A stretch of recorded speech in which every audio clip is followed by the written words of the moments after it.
Hey, welcome back everyone to the Black Brain Trust. This is episode 263, Space and Technology. I'm here with my co-facilitator, Lionel. Hello, hello everyone. How you all doing today? How you doing today, Mike? I'm good, brother. Yourself? I am well. All right. Please hit the like button as you come in. Dock it in the description beneath the video for you to follow along with. Share the video if possible. Mega Montana, what's going on?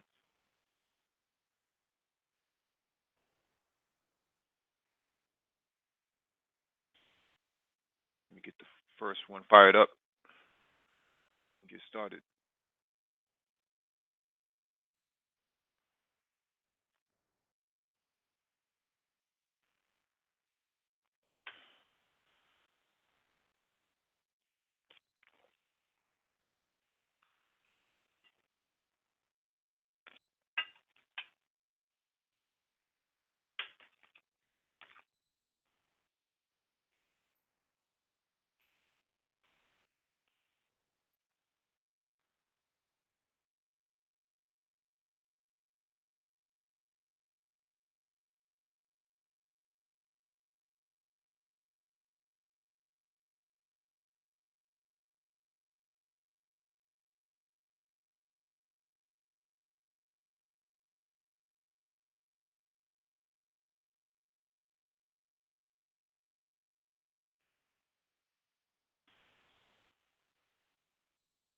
All right, give you guys another 30 seconds to file in, and then we'll get started.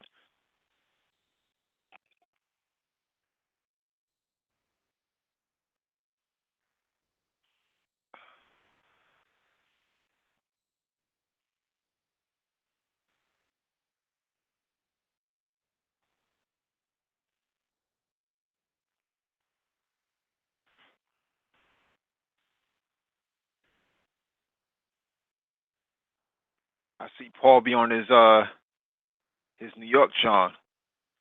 What's going on? What's going on, Paul?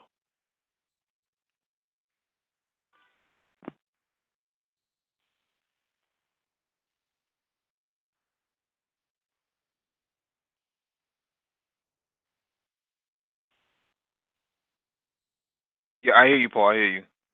I won't bother you.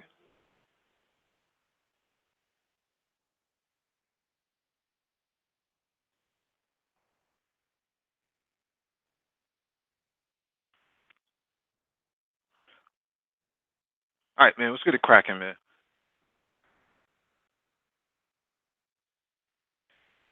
We'll still be streaming after August 1st. August 1st will probably be Lionel's night for crypto. So it will be depending on how Lionel goes about it. Yeah, I haven't. Excuse me. I haven't been able to find anything. I've been looking. People been talking about. Well, the most popular is Stream something. It's the one with the duck logo and a hodgepodge of other things. Yeah, we have a plan in place. Be patient. You'll see. Come August 1st. All right, let me get to this first article. All right, this one is from VentureBeat.com. Fitbit and Samsung heart rate monitors may be inaccurate on dark skin. So it goes without saying that the performance of a key feature in wearables, heart rate measurement, should be uniformly accurate across users regardless of their ethnicity. But a report from Stat suggests that some of the most popular wearables, including models sold by Fitbit, Samsung, and others, are inaccurately measuring the heart rates of people of color, an issue attributed to reliance on green lights that are more easily absorbed by darker skin. StatScore claims is that most wearables use green LEDs to optically measure heart rates, a decision that generally has merit and can work properly across a range of skin colors if the LEDs are strong enough and or complemented by another type of heart sensor. But in some cases, the green LEDs are both underpowered and unassisted, leading to fluctuations and inaccuracies for users with darker skin. The potential for skin related heart rate inaccuracies in some wearables was Scientifically established in a 2017 Journal of Personalized Medicine study that found greater and statistically significant error rates in the Fitbit Surge, Samsung Gear, and second generation basis peak with darker skin tone users. By comparison, the study found that the then current Apple Watch had the lowest overall error in heart rate measurement, likely due to its use of both bright green and infrared heart sensors. While the report points a finger in the general direction of wearables made by Fitbit, Samsung, Garmin, and Basis, it suggests that the issues are model specific and in some cases may have been addressed in more recent devices. For instance, the more the report leads with a description of how heart rate measurements from Fitbit's Charge HR appeared to be inaccurate for one user of color and his friends, but notes that Fitbit currently says it's using green light at sufficient strengths to enable the optimum, most consistent performance for users of all skin tones. The latest Apple Watches and some new competitors are adding ECG measurement abilities, which will improve accuracy. Users with darker skin can reduce the risk of inaccurate heart rate measurements by selecting newer wearables from reputable companies and avoiding those that rely exclusively on cheap commodity green sensors. Short of ECGs, some companies use amber, red, or infrared lights as backups to their green lights, which are generally considered best for measurement while the user is in motion.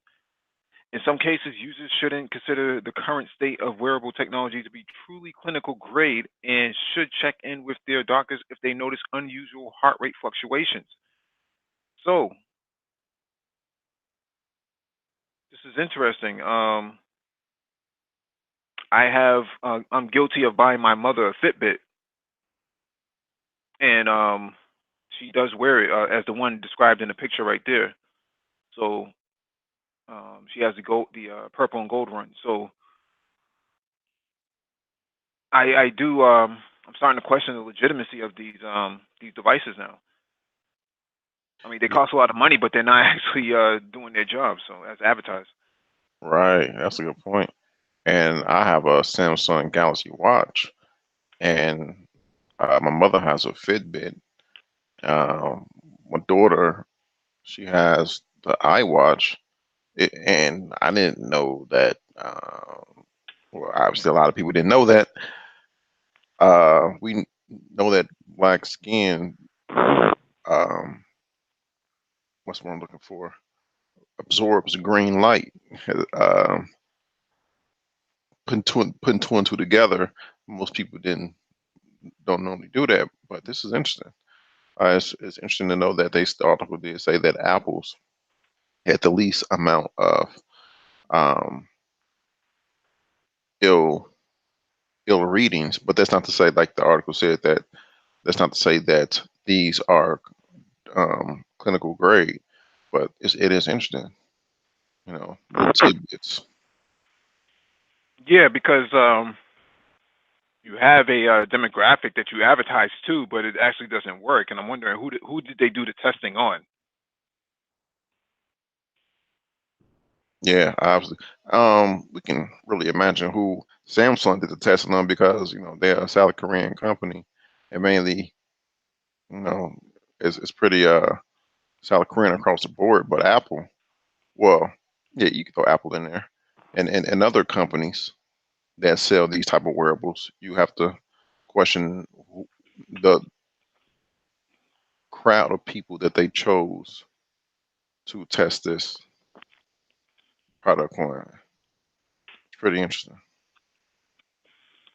Well, I wonder if there's a lawsuit now because if it's inaccurately reading people's heart rate measurements, and that's the advertised function of the device, can the users get their money back? That's a good question. Obviously they're gonna obviously they're gonna circumvent that, go around that and say, well, if they address it, that is, Hmm. they're going to say, hey, well, we understand due to new research, this is bound to happen for people with darker skin. Because of that, we are doing this. They're not going to, I doubt they just up and say, well, we're going to give you your money back. And they're going to do, if that is, if they acknowledge this, they're going to do something. Yeah, but what is that something though? What does that something mean? Um, because either you're going to give them their money back or you're going to give them a new device. They have to give them a new device. Now, the thing is, people have been relying on this information to be as accurate as possible, and it's not. And this data is being shared.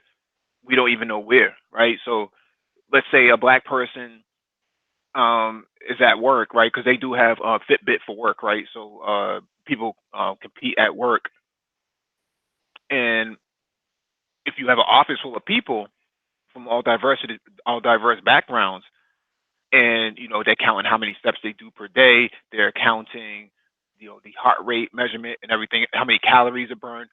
All this information is inaccurate for the black person, but for everybody else it might be accurate, right? So now what happens is that the person who is melanated doesn't actually get to the leadership board on your Fitbit scoreboard because the information is inaccurate, not because the person didn't do enough work or do enough steps in a day. That's a good point.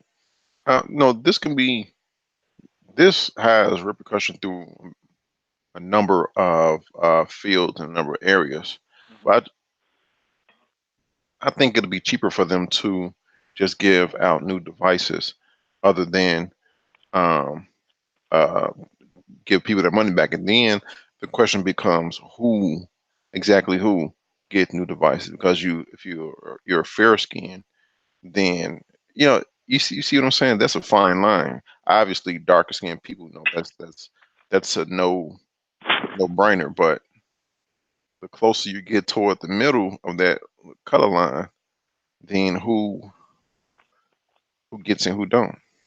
Hmm. So it's interesting. This article is interesting. The research is interesting. I wonder how they find that out. You know. Well, it's always been rumored that the accuracy of the devices are questionable, but maybe um, a, maybe a person um, was trying to count their heart measurement one day and actually looked at that and said, "Hey, let me run that across another person's hand just as quickly as possible, right?" And then you slap that same device on another person's hand, and it stops fluctuating. But the question is why, right? So I know on the old Fitbits you had to go clean off the sensor because it had sweat and dead skin built up into it. Mm-hmm. That may have been a cause. But what happens now when you have a brand new device? How do you explain that? I know. On the one I got, does a stress test, and my stress level is always low. So who's to say? It always keeps a record of my heartbeats per minute. And who's like you say, and you in the article say who's to know? Well, that's because you listen to a lot of jazz, so that part Oh you know. yeah, jazz and tea, yeah, Hmm. and fish. You have the Gear 2 or the Gear 3. I got the Samsung Galaxy Watch. I had got it the maybe 2 weeks ago, and I gave my daughter my iWatch. All right. My sister was mad. Like, I wanted the one. Nope, you strong and independent. Hmm.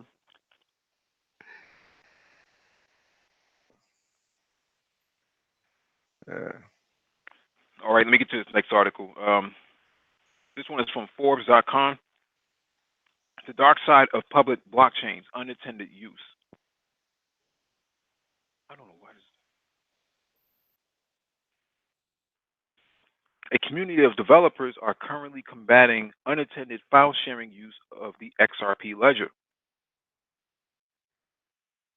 Blockchain can solve many problems due to its immutable nature, a database that all participants can write to, but no one can alter or delete. When, when a participant wants to write to the database, servers have to agree that the content added is good. For cryptocurrency payments, this involves ergo checking if the sender has enough funds to send the payment. Most common blockchains such as Bitcoin, Ethereum, and XRP are decentralized and public. Everyone can participate by running a server, and everyone can see all transactions. Other blockchains may choose to use the same or similar technology, but choose to make the server participation closed. Make it centralized.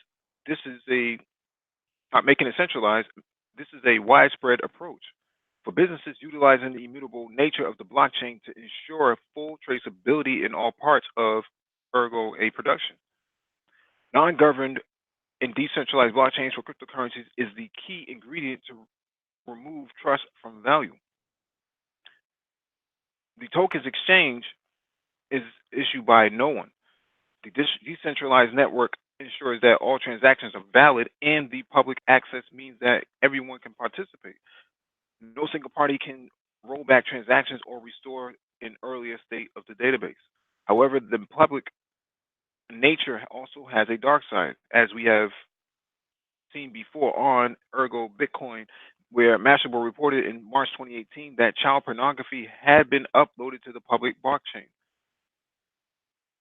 It is unavoidable that people will try to misuse the technology for other purposes than originally intended. A bank building is also at risk of graffiti artists marking their territory.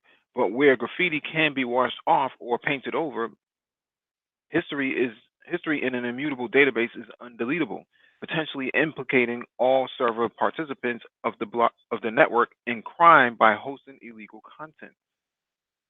On July 23rd, announced a tweet announced a beta release of software to upload files to the XRP ledger, allowing users to upload files of any size to the Ripple blockchain and exist forever to be downloaded, indestructible and immutable. The tweet was accompanied by a website detailing how to fund accounts on the XRP ledger using privacy browsers, VPNs, and cryptocurrency swap services.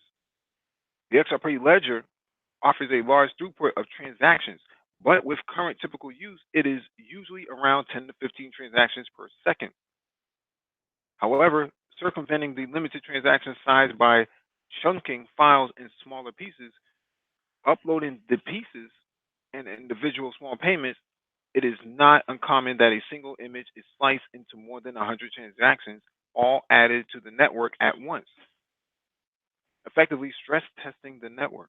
Moreover, it is cheap with a transaction fee as small as 12 drops or 12 or 0, 12 XRP.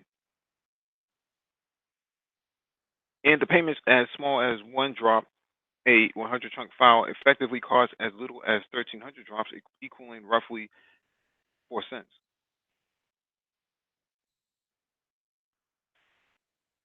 In the few days the service has been active, more than 1,100 files have been uploaded, totaling close to 100 megabytes of data. This in 111,000 chunks, a total cost of 1,443,000 drops, 1.443 XRP, or roughly uh, what is that? 44 and a half cents USD. While it is expensive to upload files, it it puts additional pressure on the participating servers on the network, handling the unnecessary load, and especially those hosting the full history now having to store unintended data. XRP community members, organized as XRP Forensics, is monitoring the ledger to keep track of networks caused by the added pressure, individual transactions, transaction trails, and accounts uploading it, while also implementing Google Cloud Artificial Intelligence APIs to scan all uploads for explicit content and potentially illegal content. By using custom software, uploaded content is scanned without ever storing the files on disk. Using services such as Vision API, returning both identifiable features in images and probability on several parameters such as adult or violent content. While proof of work blockchains rely on full history to verify the current state of accounts, the XRP ledger uses a consensus algorithm and stores state of all accounts on every closing ledger, leaving a history to nice to have and not necessary for verifying neither state or continued use. This means that the files uploaded to the XRP ledger may not be accessible for uh, all eternity, as full history participants can choose not to host the history to the public.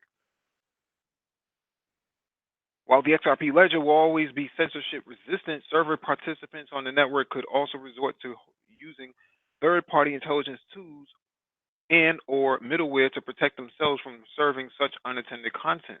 But other solutions are also being discussed by both Ripple and non-Ripple developers in the community around the open source XRPL software. Ergo, by scaling minimal transaction fees based on the size of the optional information added to a transaction or paywalling full history access. This was bound to happen. I foresaw this happening, months ago.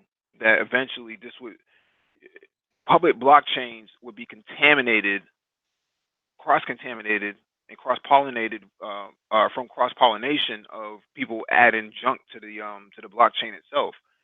Now, how you would go about defeating something like this, as the article says, is by using some form of artificial intelligence. But um,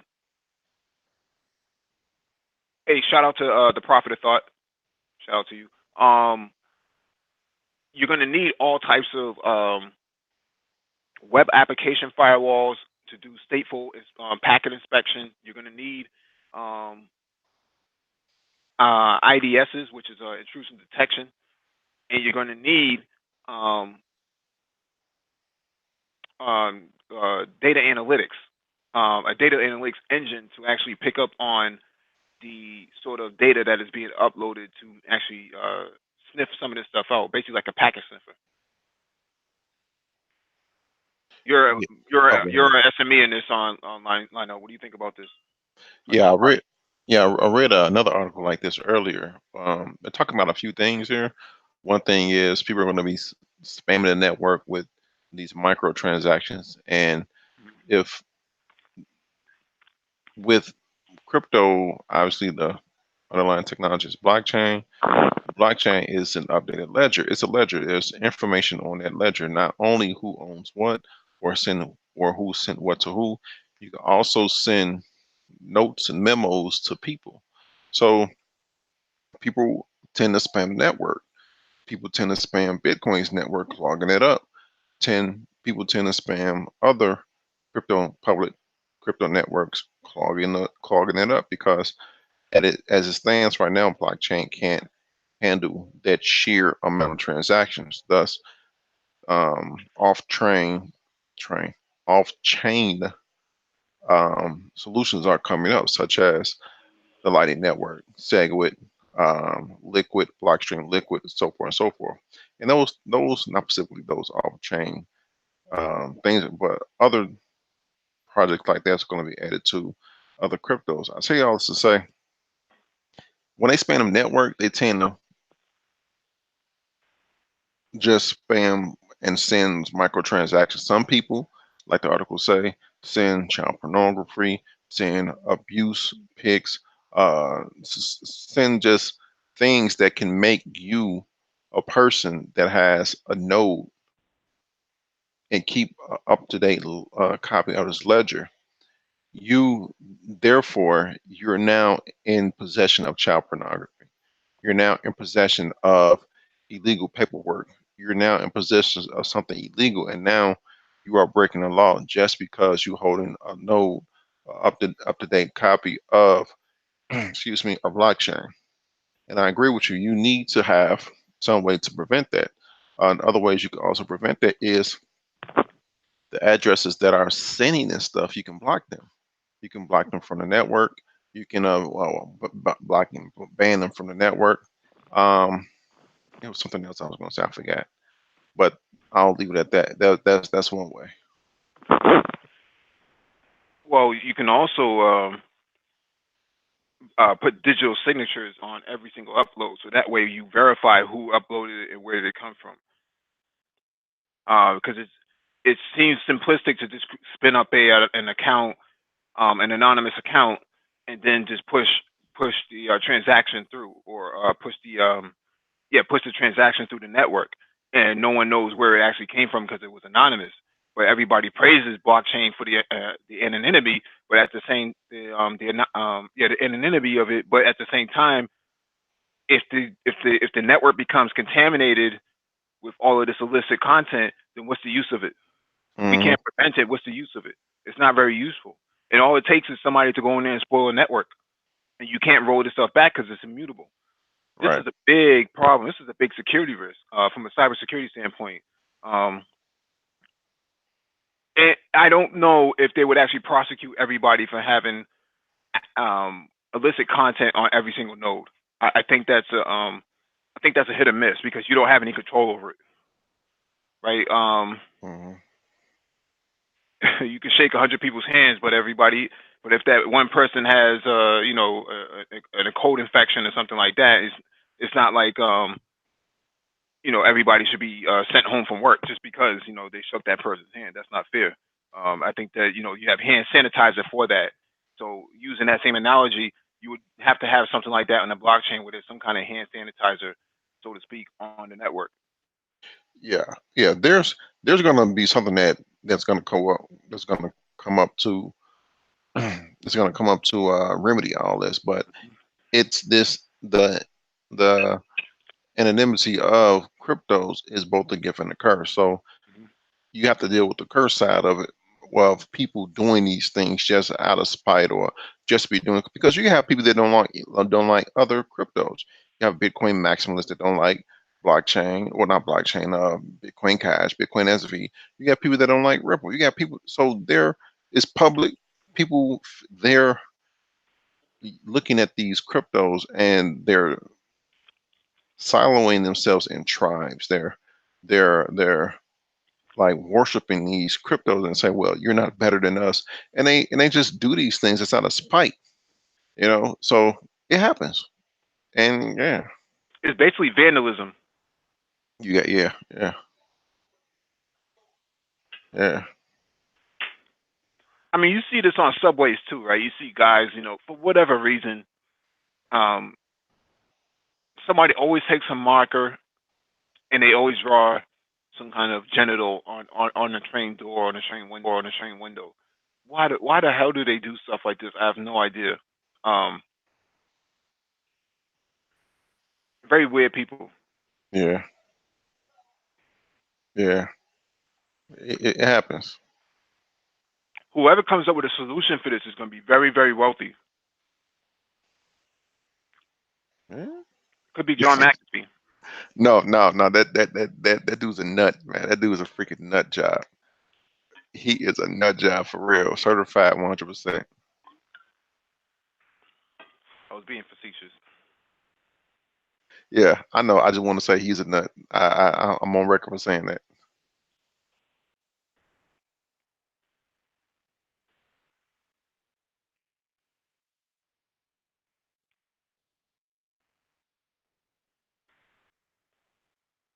All right, this one is from VentureBeat.com.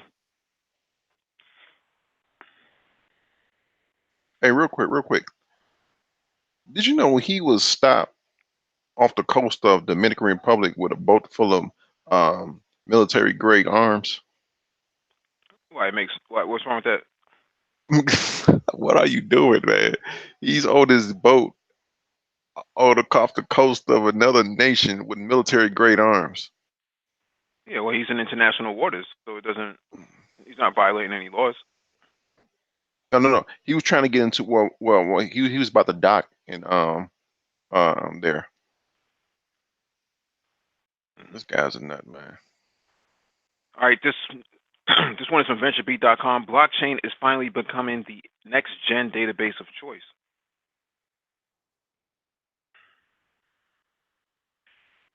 When I think of why we need a blockchain, I think of one guy.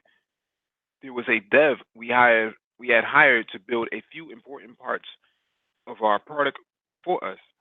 A few years previously, in another life, he had been hosting his own servers and one of them crashed. He was telling me this with his tears in his eyes. The database, a massive mess of full full of customer data, point of sale info, and inventory information, had gone up in smoke. The backups were hosed as well, and there was no way to rewind the data. He spent almost 24 hours in an air conditioned server room, a monitor attached to the rack, and a keyboard on his knees, trying to resurrect it. He was partially successful, but the real question was whether this data was accurate, whether the transactions all matched up, whether he would keep his job in the morning. Everything turned out fine, and since then he has gotten a lot easier. He has gotten a lot easier to do his job. Cloud replaced servers while also being cheaper and more reliable. His lingering fear never went away, though. Things are better, but he can't be 100% sure things will never go sideways again. He believes, though, that there's a stronger safety net available now than we had before. Blockchain. Benefits like disaster recovery, security, availability, and automation are all baked into blockchain. The serverless architecture of public blockchains makes them powerful proofs of how blockchain can deliver on enterprise grade reliability for business databases. The costs are also not much higher. Blockchain's ability to instantly replicate allow may even allow you to safely get away with the same or even less redundancy compared to a traditional database.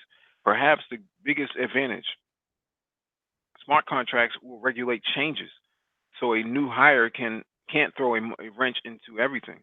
The blockchain will protect you from changes that could compromise data and stability. In short, a blockchain is a server that can't crash and a database that can't be corrupted, all in all in one easy deploy package. To be clear, blockchain isn't perfectly suited to solve certain data problems, the same way that email isn't suited for instant messaging. Big data analytics is crazy expensive to replicate, and unless you are directly monetizing the data, like selling ads, it is not worth the cost to shoehorn blockchain into an analytical workload. Blockchains are best for core business transactional data, like your account balance. They are absolutely mission critical when it comes to account data and ownership records. The loss of which would be existential threat to a company. A company like Walmart can probably survive the loss of all website traffic data, but it would be very much at risk if it lost its inventory ledger. Business, business continuity is a major concern for enterprise players as customers demand nothing less than always on availability. As businesses grow, though, the pain of migrating databases and updating systems can lead to a massive fumble. According to Boston Computing Network research, 60% of companies that lose their data will shut down within 6 months of the disaster. There exists an entire industry of sysops, DevOps, and others who monitor code pushes and database migrations, giving humans plenty of chances to foul up a launch. So blockchain represents a big opportunity for businesses to move quickly while keeping their operations secure. Today, it isn't just about the speed of transactions, it's also about verifying and securing those transactions. That's what that's what has always been missing in system management and is something that anyone from our beleaguered dev to the teams that run databases for Twitter, Facebook, and LinkedIn are learning. Blockchain tech is the evolution of the database. Smart contracts enforce business rules while databases are backed up and verified continuously.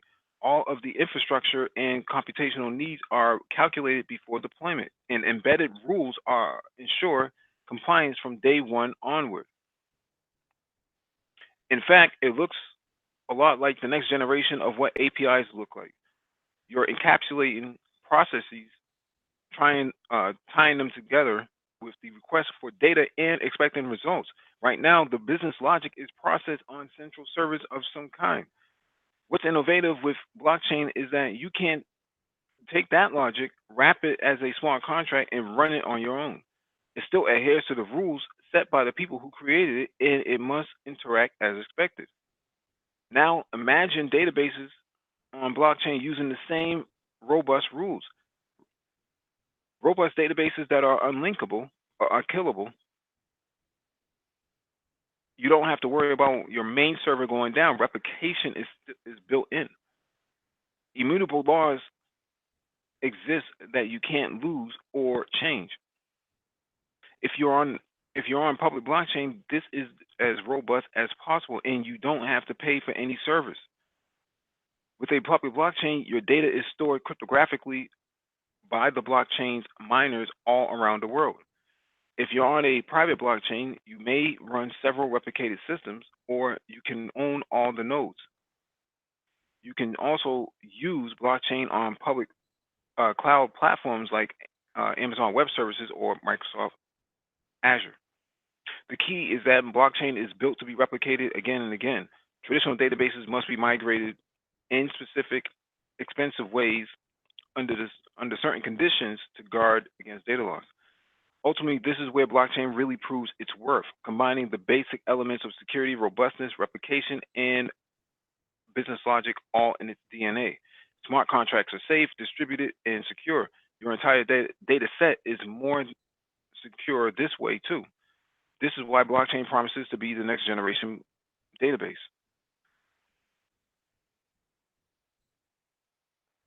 I know. Do you have anything you want to add to this? Yeah. This is good. Everything they said that in the article is good. Was right.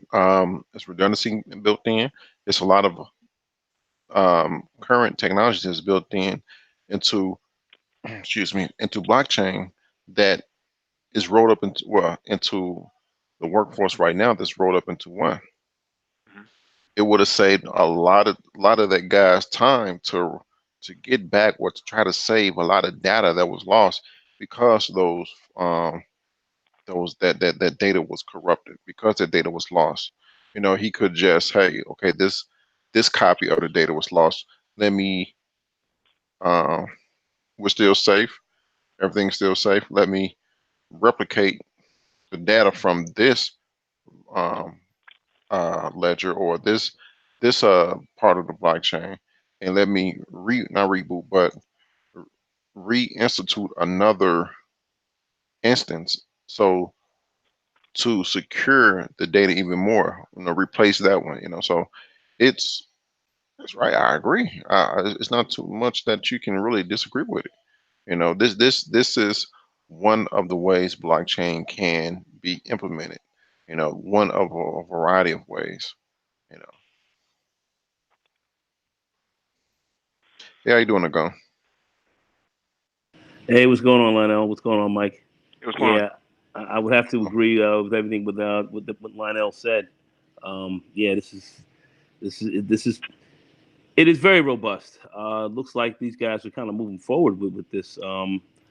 I would just be kind of interested in to know. I don't know if anyone here can answer it, but what kind of threats could potentially be posed in this system that maybe these guys are not. I don't know. I don't know if anyone can answer that. I don't, it's just a question I would have. What kind of threats could be introduced to this that they may not have been fully protected against? I don't know if that question can be answered. We actually covered that last article. Oh, you did. Yeah. Okay. So what's going on now is that bad guys have been uploading illicit content to the blockchain. And because the blockchain is immutable, it can't be removed. So if you upload kitty porn to the blockchain, then what happens here is everybody who's associated on that network will be contaminated with that content, that illicit content. So Now, oh, okay, go ahead. Because I was going to ask something else. Go ahead. if you have federal investigators looking at this, tracing this stuff back, and they find out it's on that same blockchain network, then everybody who's associated with that network will be subpoenaed, Yeah, or could be subpoenaed. that's crazy. They would know that they had some kind of attack going on there, so they would know that the people there are not kitty porn people. You know what I mean? Um, so there's no answer. They have so if this kind of content gets on, they can't. They have no way of removing it because it is immutable. Is what you're saying? Correct.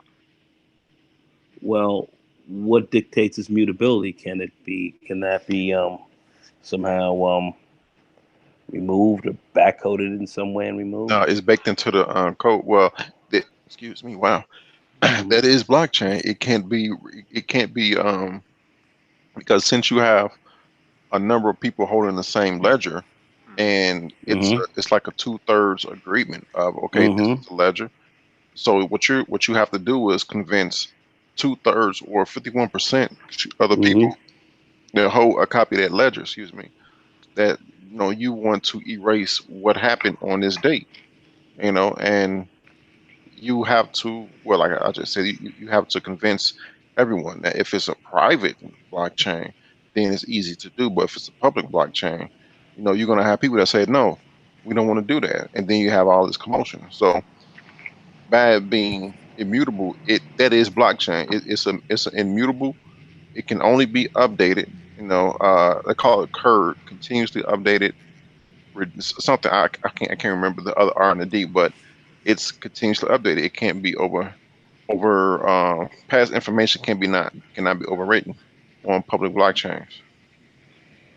But something I don't know. I do want to. I certainly understand the whole general ledger system. I'm definitely familiar with some a system that's similar to it or would have some similarities, which would be Oracle, and in some of their latest releases, which is a general ledger system as well. Um, but Hmm. this immutable piece is disturbing. Well, to a Uh, certain extent, it's disturbing because if you want accuracy, then it needs to be immutable.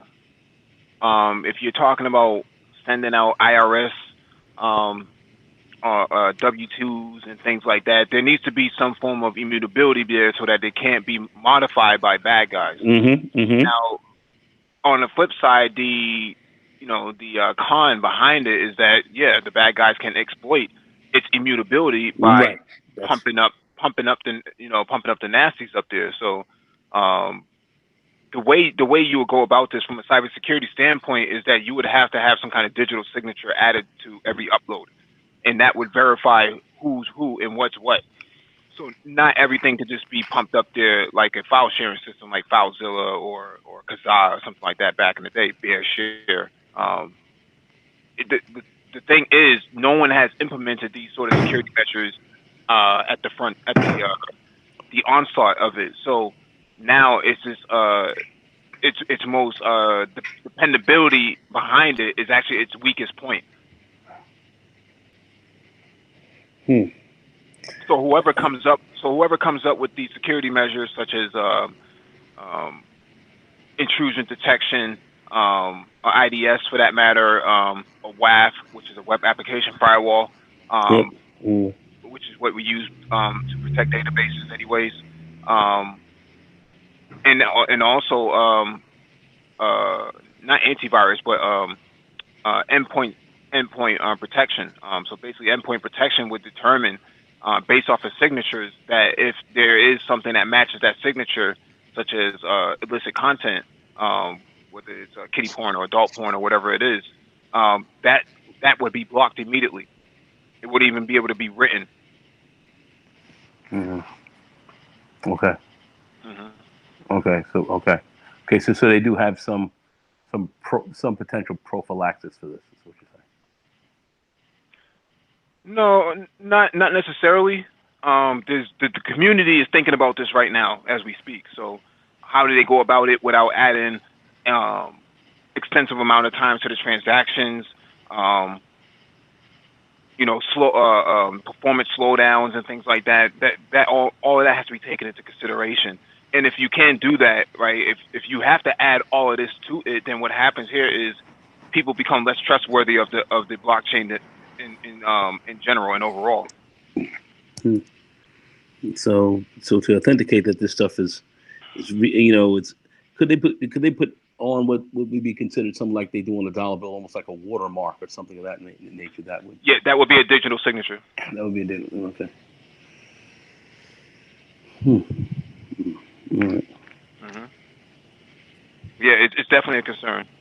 Yeah, that's rather disturbing because you're going to have those that are definitely going to try to disrupt these financial transactions That's for a many. denial of service attack. Yep, yep, for all kind of reasons, Hmm. and then that can be counted on to happen. But anyway, all right, okay.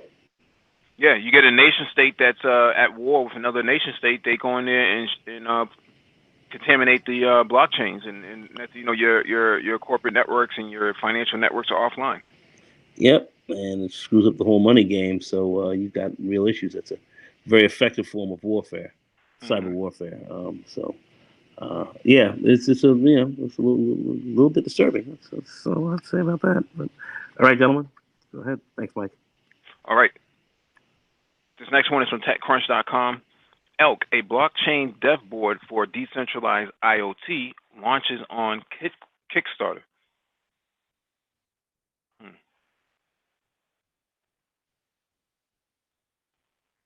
There's a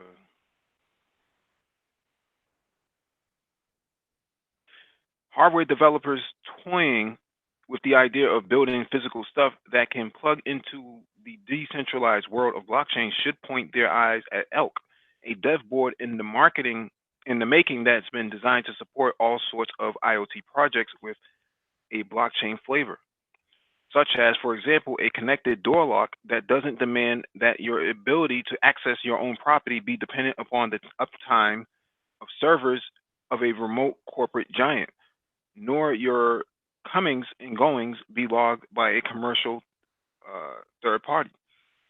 Or in another of their suggested examples, an alarm clock that charges you in Bitcoin if you hit the snooze button too much rather than getting up. Ouch. The team behind Elk have just launched a crowdfunding campaign on Kickstarter to bring their prototype to market with the aim of shipping the board to developers from next spring. They are looking to raise a modest $20,000. While the gizmo is being priced at $59 for early bird backers or $10 extra for those who fail to unsnooze their clocks in time. We covered Elk last year when it was in early stage of development and being called Elk Rim.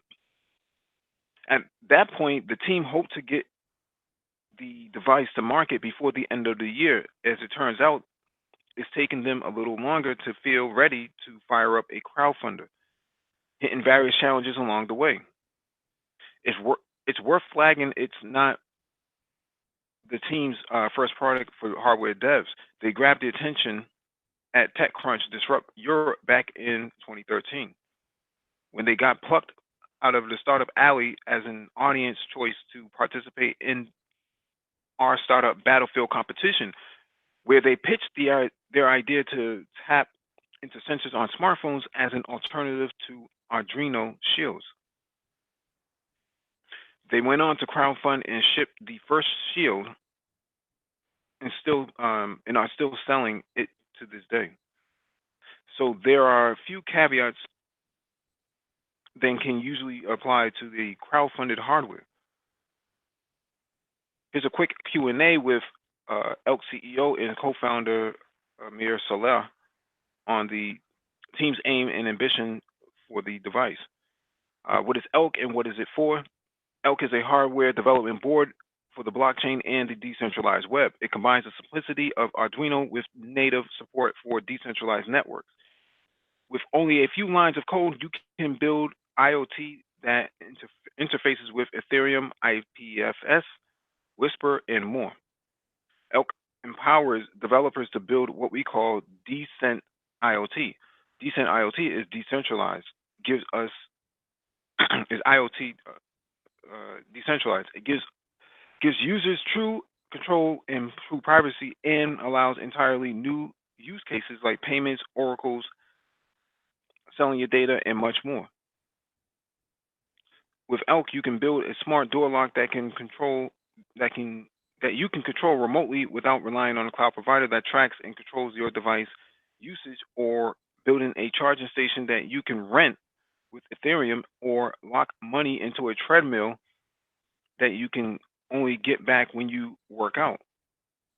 The possibilities are truly endless. I'm not going to read all of this because I think the gist here is that um, hardware like this is what drives the is being driven by application. So hardware never moves on its own. Hardware moves by application based scenario. So what made the iPhone popular was apps in the App Store. The iPhone by itself was just a device, but apps are what drove the iPhone itself and the iPad. Same thing for Android, right? Android's global usage and consumption came from its apps, the availability of apps. So apps is what drives hardware. In this regard, decentralized IoT board for development is exactly where blockchain developers and blockchain architects come into play, and why you all should actually be a part of Lionel's blockchain study group and study all of this stuff, because this is where the big money is made. Um, Someone builds the hardware, you're the developer, you need to develop based on that hardware so you could drive the applications and the software for the upcoming markets and supply and demand.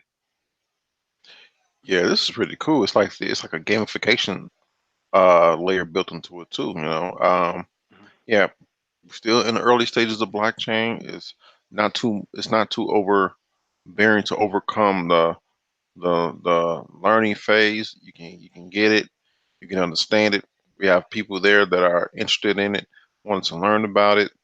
Uh, I'm going to be even more proactive in or active in the study group. But this is nice. And I agree with you with your comparison with Apple iPhone. It was an apps. You show people what this technology can do, and then people become excited about it. Mhm. Mhm.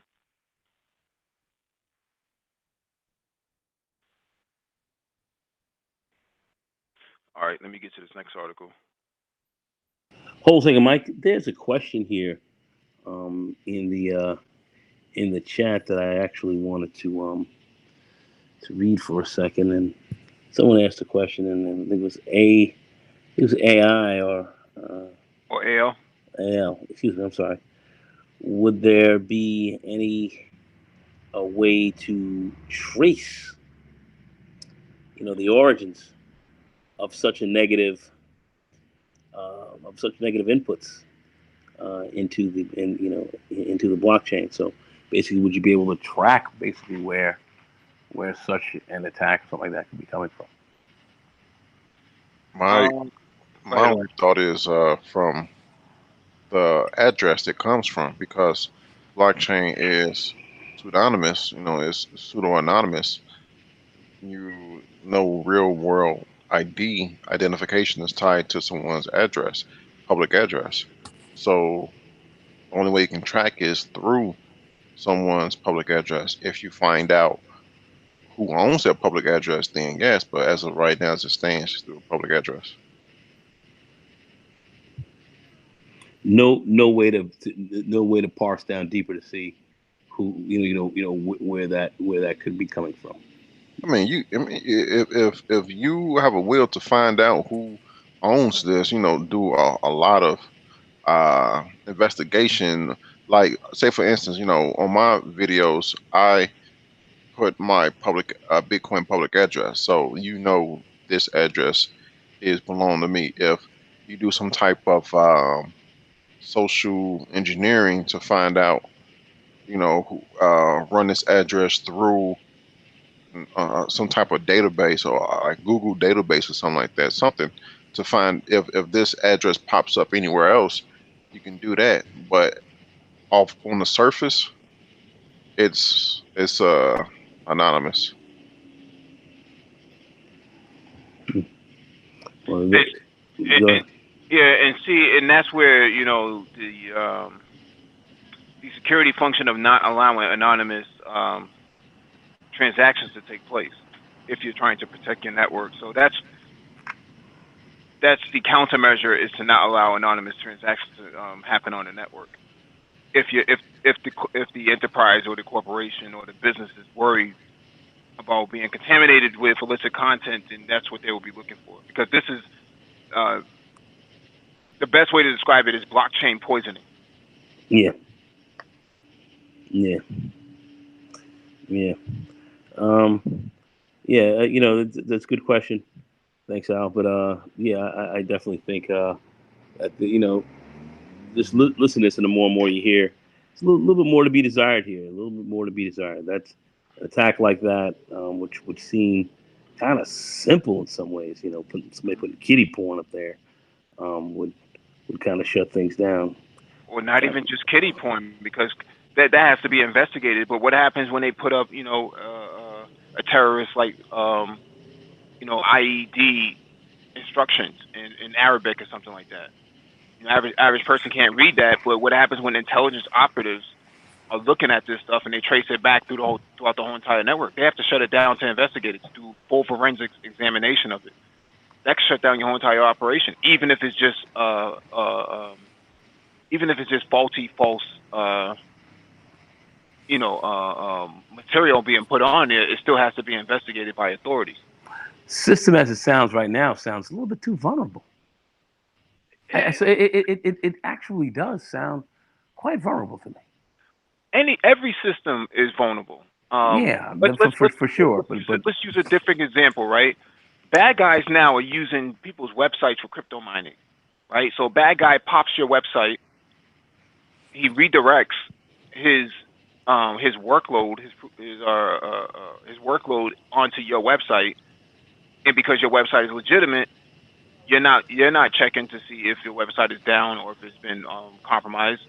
Bad guys are using the computational resources off of it, to mine for crypto, and therefore they don't have to pay the freight for the resources that's being used up. You end up paying the freight. So next thing you know, you get your bill at the end of the month from Amazon, and it's damn near $1 million, because guys have been bad guys have been mining off your website. how was that handled when that's been found out? You can dispute it with Amazon, but they're gonna expect some kind of payment from somebody. It's crazy. I've It's seen it. crazy. I've seen it done. So it's not uncommon. Everybody can get it out here. That's just the name of the game. The deep web and the shallow web, and your modern web is it's all it's all open. Everybody's vulnerable. And but something like blockchain and the kind of transactions that will be going over here, it's too vulnerable. Don't like the Well, sound. Too well, vulnerable. for public, yes. For public, yeah, it's too But vulnerable. So, for private, that wouldn't be the case. mm-hmm. All All right. Let me get to this next article. This one is from the Wall Street Journal. The hardest phones for the next billion users aren't smartphones. First time internet consumers are connecting to the web on a new breed of device costing about $25.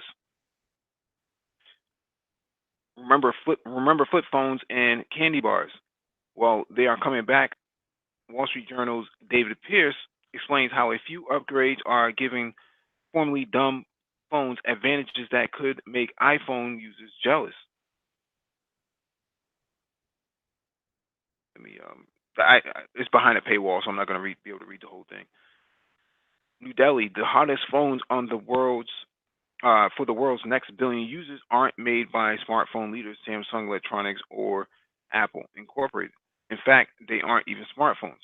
Millions of first-time internet consumers from Ivory Coast to India and Indonesia are connecting to the web on a new breed of device that only costs about $25.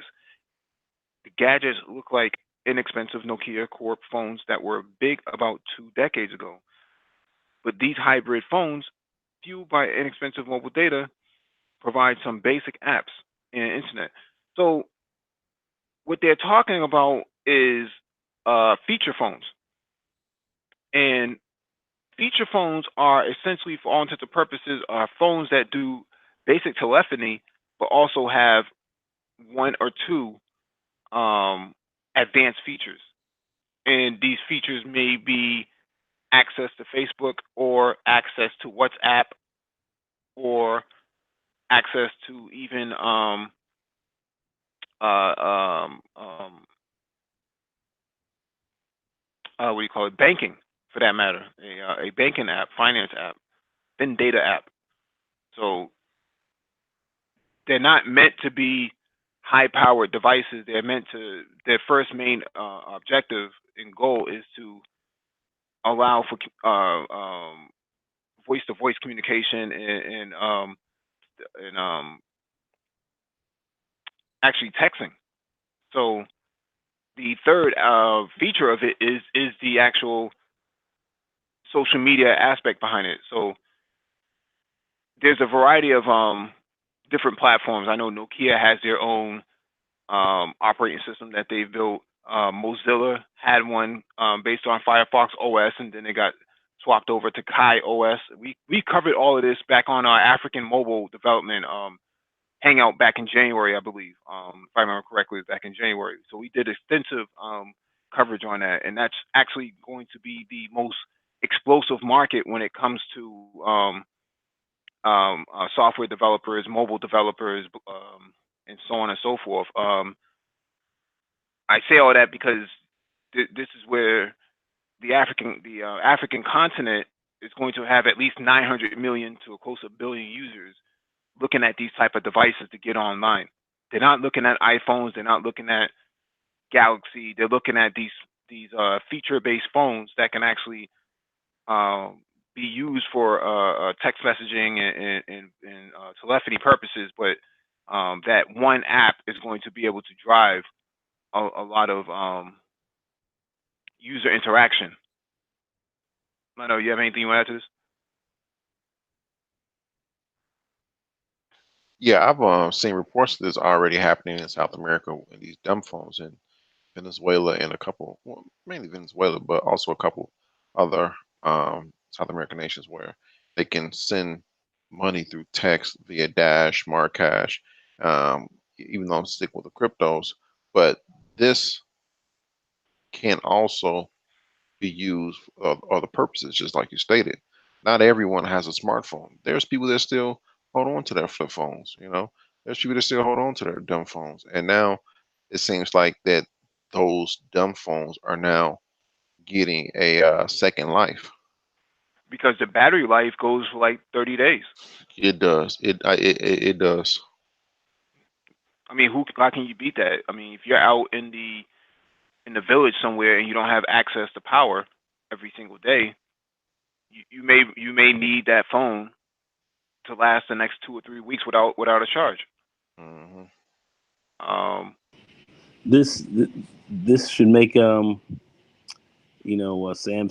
and Apple. I'm a little nervous because a lot more people will be certainly attracted to to a cheaper phone that has one app or whatever to use, and people can run that through than having, like I have, like my phone or your phone or someone else's who's got phone $500 to $800 or whatever, and you know power goes out after about 12 hours, and you have all these apps, but you're not using a lot of stuff, and I don't know, it's getting back to being practical again, which I think makes a lot of sense. Right. This opens up a new market for app developers.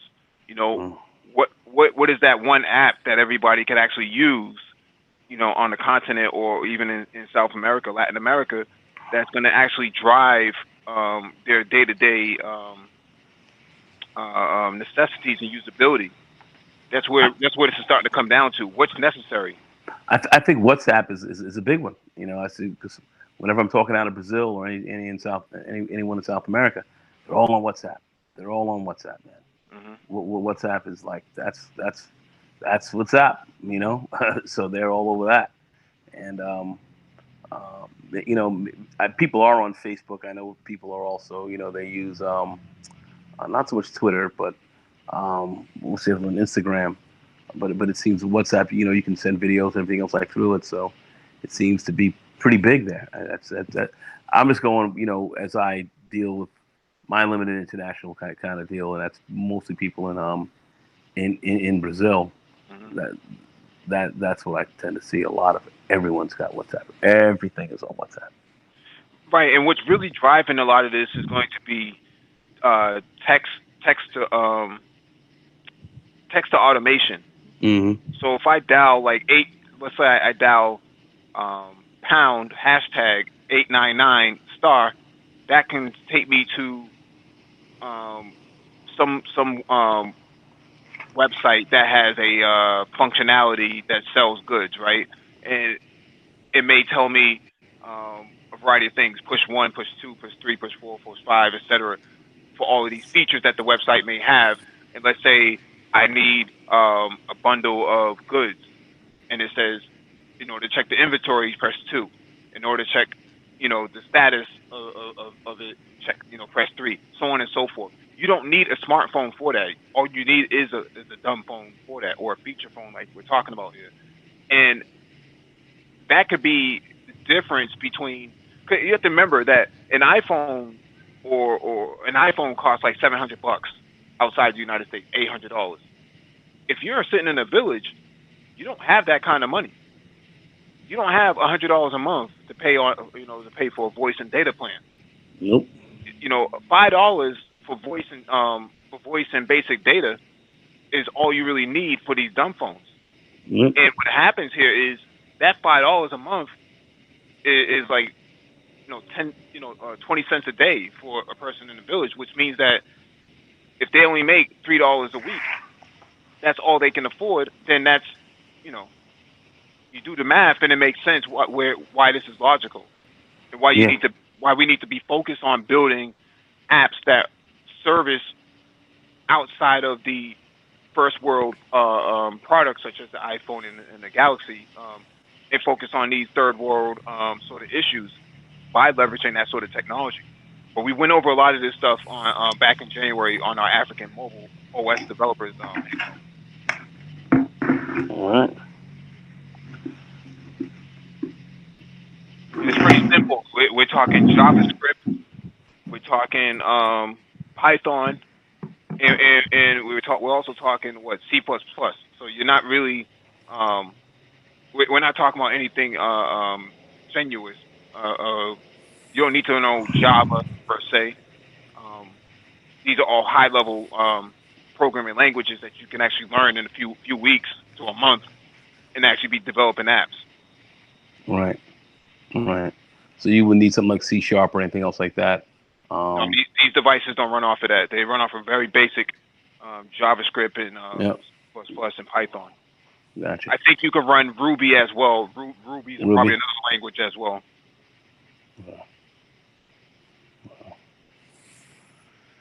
Okay. All right, let me get to this next article.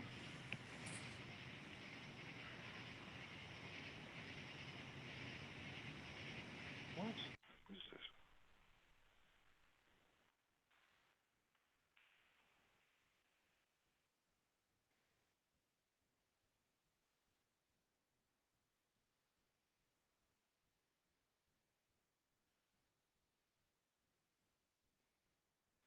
All right, let me get to this next one.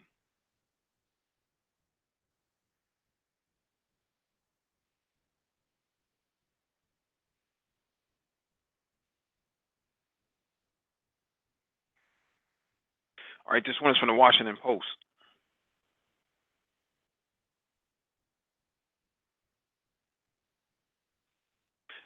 Digital Underground. No, that's not what the purpose of these phones are for. Different sort of demographic that they're targeting, and these phones actually outnumber the amount of smart devices on the market. For those of you who don't know, digital marketing, Digital Underground asked a question. He asked, "Are these phones going to be entry level devices to get people to use smartphones?" No. The answer is no. You will always have dumb phones for that very reason. All right, this one is from the Washington Post. It snuck up on us. Scientists stunned by city killer asteroid that just missed Earth.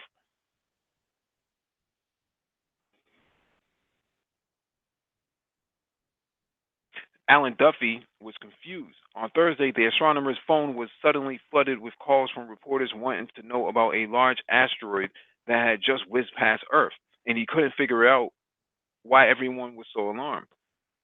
I thought everyone was getting worried about something we knew was coming, Duffy, who is lead scientist at the Royal Institution of Australia, told the Washington Post. Forecasts had already predicted that a couple of asteroids would be passing relatively close to the Earth this week.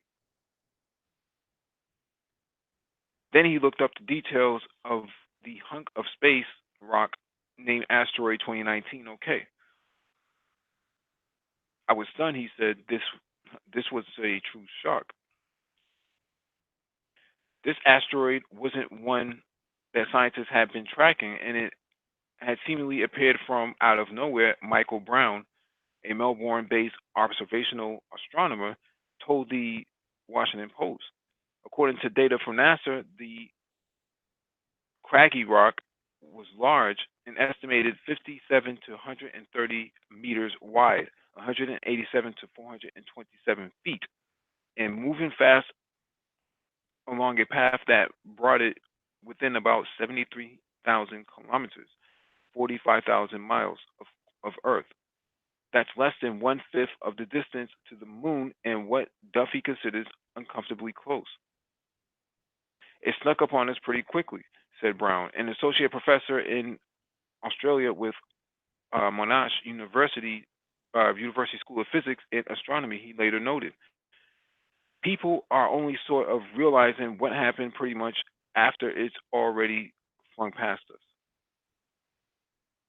The asteroid presence was discovered only earlier this week by separate astronomy teams in Brazil and the United States. Information about the size and path was announced just hours before it shot past Earth, Brown said. "It shook me out of my morning complacency," he said. "It's probably the largest asteroid to pass this close to Earth in quite a number of years. So how did the event almost go unnoticed?" First, there's the issue of size, Duffy said. Asteroid 2019, okay, is a sizable chunk of rock, but it's nowhere near as big as the ones capable of causing an event like the dinosaur's extinction.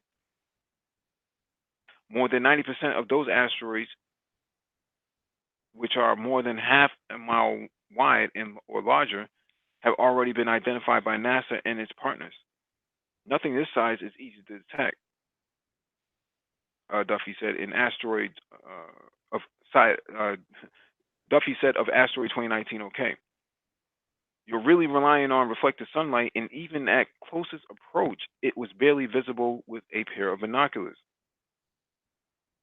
Brown said the asteroid's eccentric orbit and speed were almost likely factors in what made spotting it ahead of the time challenging.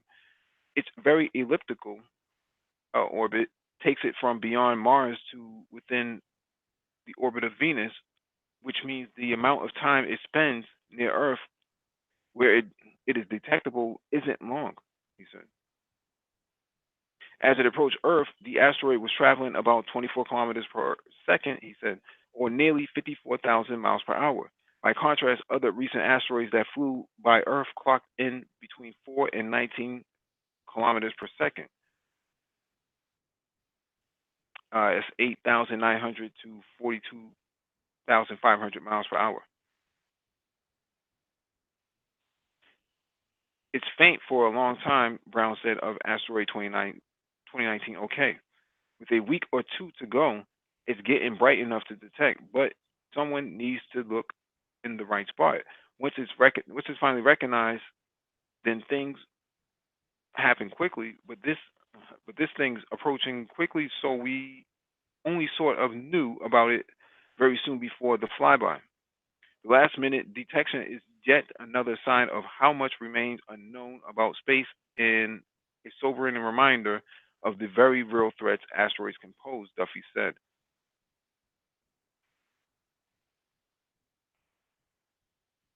I'm not going to read this whole thing because we've talked about the necessity and urgency that black people should be focused on space exploration and actually studying a lot of this stuff. There's a lot to be learned um, about space exploration and these sort of things happening. Um, I find it difficult for them to say that, well, we didn't have it on our radar. We didn't know until the last minute when they track thousands of pieces of space junk floating around the International Space Station all the time. Things that are no bigger than the size of a of your thumbnail. So how is it possible that they didn't know that this thing was coming? I would say the objects that are going around the ISS is closer to Earth, and they know it's in a specific type of field. This asteroid was further out, and it was smaller, and that's the best thing I can say pertaining to that question. It's a lot of asteroids out there. It's a lot of flying debris out there, and it's just it's a big sky. It's a large space, and we just don't have the technical infrastructure to just track every little silly thing or every little single thing. But as far as your question, the asteroid was out further, and it was just harder to detect because you're trying to take a you're what they're doing is taking a picture of the sky and comparing them to the day before or the week before, seeing things that's moves and tracking them. And once they track them, once they identify something they don't know of, then they uh, track its orbit. They follow it. That's how they are able to track a lot of these asteroids. Yeah, I would have to agree with that. You know, so much you have to track, and if it's just a little bit out of your range that you might might miss it when you're looking at something else. This is possible. These things are moving pretty fast, so you know you just might miss it. I just know one thing: we can look at the Earth um, and look at its surface and see that we've been hit many times by various size um, asteroids, and we see meteorites and stuff like that flying through the atmosphere um, fairly routinely. So um, this is I'm not I'm not surprised by this, and could we potentially get hit by something that I'm not saying we're bringing an extinction level event, but could kind of heat things up a little bit. I suspect that can happen at any time. Um, so keep our eyes open, but I don't know if we're going to be able to see everything coming. Mhm. All right, let me get to this next article.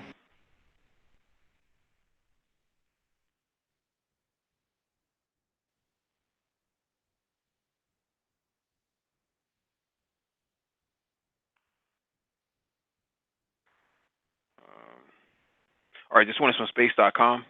This newfound alien planet has three suns. Damn, son.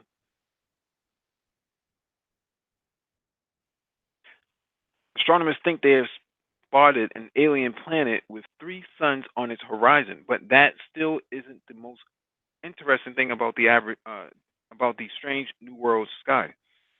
Scientists found the world, which they've dubbed LT 1445 AB, in data gathered by NASA's transiting exoplanet survey satellite tests, LTT 1445 AB orbits just one of the three stars, all of which are red dwarfs in the latter half of their lives. And the system is about 22 and a half light years away from Earth. If you're standing on the surface of the planet, of that planet, there are three suns in the sky, but two of them are pretty far away and small looking. Co-author Jennifer Winters, an astronomer at the Harvard Smithsonian Center for Astrophysics, told New Scientist. They are like two red ominous skies in the sky, or ominous eyes in the sky. Sorry. From the test data, the scientists believe the planet is rocky, about a third larger than Earth, and is about 8 times as massive as our home. It's awfully toasty on the surface, 320 degrees Fahrenheit, under 60 degrees Celsius, and the planet circles one star of the triplet every 5 days. But what's particularly special about it is something that scientists can't yet, but may soon be able to characterize its atmosphere, because the stars in question are red dwarfs that are located reasonably close to Earth, and because the system is arranged so that the planet passes between stars and Earth, scientists may actually be able to get a glimpse of any gases surrounding the planet using telescopes based on Earth. Astronomers can't quite take advantage of the opportunity yet, but it's exactly the sort of tantalizing prospect that TESS was designed to find. The instrument, which is halfway through its initial 2 year survey of most of the sky, looks for planets with short years located around nearby bright stars. The perfect targets for later instruments to peer at atmospheres. This is very interesting. 22 light years. That's not that far. No, it isn't. This is a ternary star system. 3 stars. This this is amazing. Imagine if we could live there and you waking up with 3 stars, albeit two of them are dwarfs. I think I said brown dwarfs in your star system. I mean, in your sky. There would be people would pay large amount of money to live on that type of planet. You know, The but problem is it's so hot, though, right? I yeah, mean, yeah. one star is enough for us. With three stars, you have that whole planet would have to be melanated. Ooh, that's a Oh, good point. That's a good you point right there. it would be totally melanated. That's a good one because non-melanated people will have to have a very hard time living on there constantly. Yeah, because that's you know, I mean, we talked about this some months ago, probably about 9 months ago. But with the Russian science, was it Russian scientists that found out this? I forget what article we read, but dark skinned people would be better astronauts than, let's say, Mm. your pale skinned people, because their ability to absorb radiation and the UV rays would actually be better because their skin is melanated. Yeah, but try telling Trump that. Oh, I'm sorry. Oh yeah, Hmm. I'm just messing up. But yeah, I mean, I totally agree with that. I even heard in some of these wild UFO stories, of which people can or wild UFO and alien stories, that they were that there's a basically a black or African race or Africanized looking race of aliens that have been here. So I don't know, but if there's any truth to what we're talking about, and planets are going to be sunny and relatively hot, they certainly are not going to be pale skinned, blue eyed, white skinned folks. Um, yeah, if that's the case, that they definitely are not going to be that. So yeah. And the thing is, you would have less racism because everything would be melanated, Oh, and you know, would would they be conscious? they should be conscious. that's a hell of a commercial. If your I type of don't racism come to this planet, Boy, I tell you what, I don't know, man. What do you think it would be? How do you think that would be if they married a white woman out there? I doubt you could survive very long, man. Unless you get some dreadlocks or something. But my perspective is that pale faced people would have no other place to go other than here. There is no other. This is their final destination. Well, yeah, You know, I mean, people laugh at us when you guys talk about that space, that space stuff. You know, space doesn't really exist. You know, okay, we let you sit in your corner with your dunce hat on your head and twiddle your thumbs while we over here talking about some real stuff that there's a high probability if anybody's going to go into deep space, it's gonna be melanated people. That's the end of the discussion. yeah. You got three suns hanging around you. If you look at Europeans and trying to survive in Africa, man, look at Israel. All the skin cancer that's happening out there right now as we speak. Um, Well, Australia, the same way, where where people now they have special kind of bathing suits that they wear. It's a bodysuit that they kind of put on. really, Yeah. They kind of run around out there at the beach because them pale skin folks, that's some tan ass out the frame. I did not So know none of yeah, that. they're doing that because that Like sunblock, the that like the sunblock that's skin on the cancer time. rates are up in those Yeah, type of areas. yeah, yes they are. And a lot of those people came from the north, the northern, the Nordic countries, like Ireland and so forth, and England and so forth. They're not dark people at all. The sun wreaks havoc on them. that would make sense as to why they're collecting all the DNA from black people in the first place. They want to know why, how did he get his skin so dark? And you got all these pale faced people going to these saunas, these tanning salons and stuff like that, trying to get darker. And it's like, no, that's not how it works, man. Yeah. Let me put this DNA up in you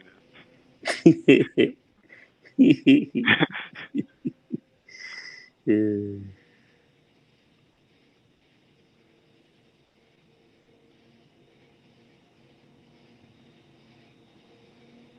All right, let me get to this next article.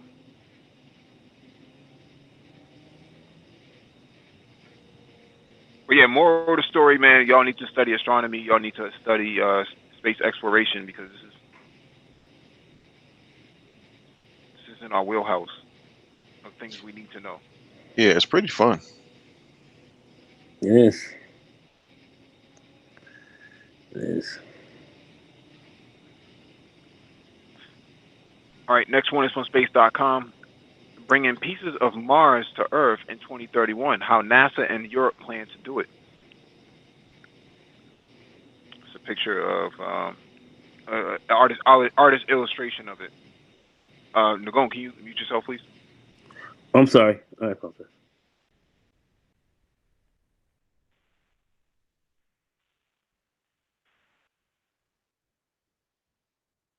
Pristine samples of the red planet will come down to Earth a little over a decade from now if everything goes according to plan. NASA and the European Space Agency are working together on a highly anticipated Mars sample return mission, which advocates say is the logical next step in our study of the red planet and its life hosting potential. We need to bring materials back and bring them into our laboratories. Brian Muirhead of NASA's Jet Propulsion Laboratory in Pasadena, California, said during a presentation with NASA's Future in Space Operations working group last month.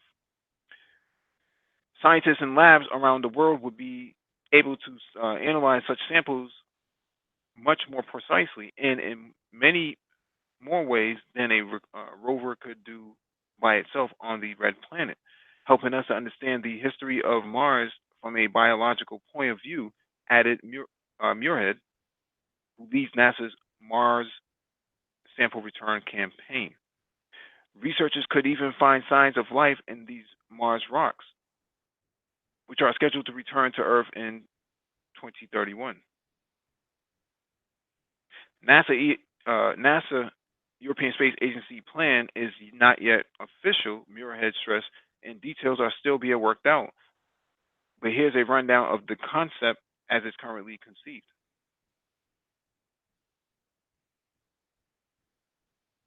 What a stupid little image. The campaign begins next July with the launch of NASA's car-sized Mars 2020 rover. The six-wheel robot is scheduled to touch down in February 2021 inside the 30-mile wide Jezero crater, which hosted a river delta in the ancient past. Mars 2020, which will soon get a catchier moniker via a student naming competition, will characterize Jezero's geology, hunt for signs of ancient life, demonstrate various technologies that could enable future human exploration of the red planet, and perform a variety of other work, including the collection and caching of samples. The rover carries 43 tubes for this purpose, five of which will be references that help researchers understand the environment the other tubes have been through, Miller had said. So Mars 2020 could snag a maximum of 38 samples. Ideally, the rover will drop some of these in an accessible spot and keep others on its body, he added.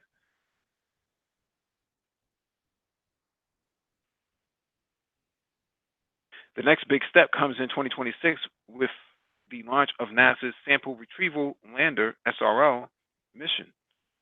SRL will include a stationary lander, the ESA provided Sample Fetch uh, rover SFR, and a rocket called the Mars Ascent Vehicle MAV, which will be no more than 10 feet tall.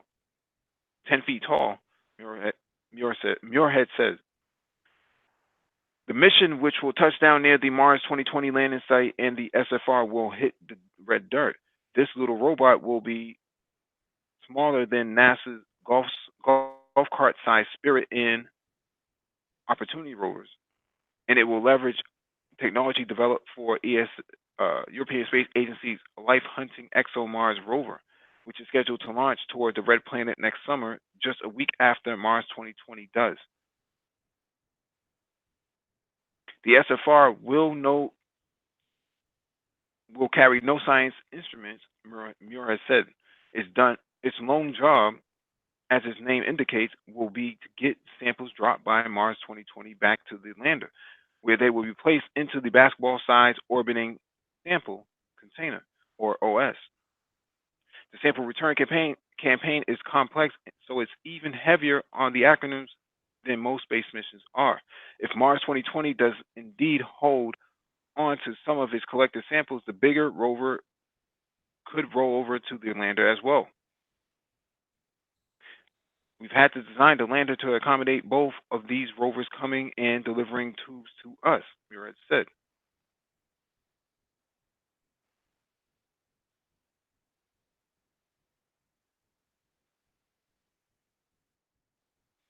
That's an interesting, I guess, diagram of what it would be like to collect the samples. Very interesting. All of this will take time. The SRL surface mission is expected to last about 8 months, with 5 months devoted to fetching, Muir had said. Meanwhile, the MAV will be sitting there waiting for its moment. It's got to survive the surface environment, mostly low temperature, but dust also, Muir had said. And then it's got to launch and deliver into Mars orbit. So it's a challenging environment for rocket propulsion. Spacecraft have launched from the surface of the moon, surface of the Earth's moon before. The Apollo missions did this multiple times, but no vehicle has ever left the much more massive surface, massive Mars after landing there. So the MAV will make exploration history.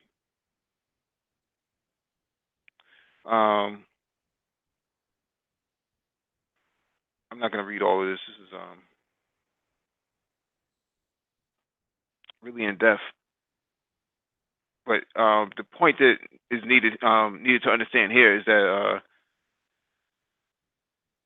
the collection of Mars' surface is actually going to take place. I'd be interested in understanding if they can replicate the same thing on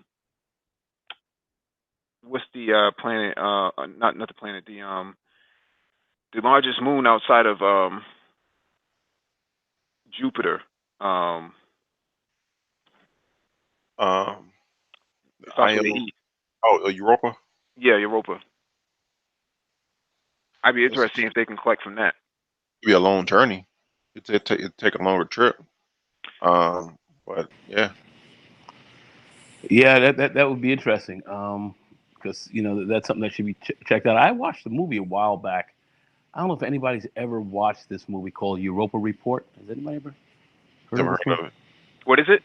Europa Report. Is that on Netflix? Yes, it is. Okay. Take a look at it. Awesome. I mean, a real sleeper.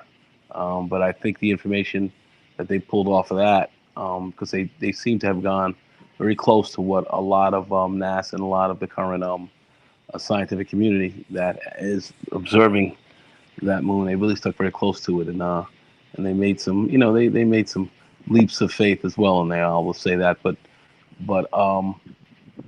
the movie very accurate and very good, very good.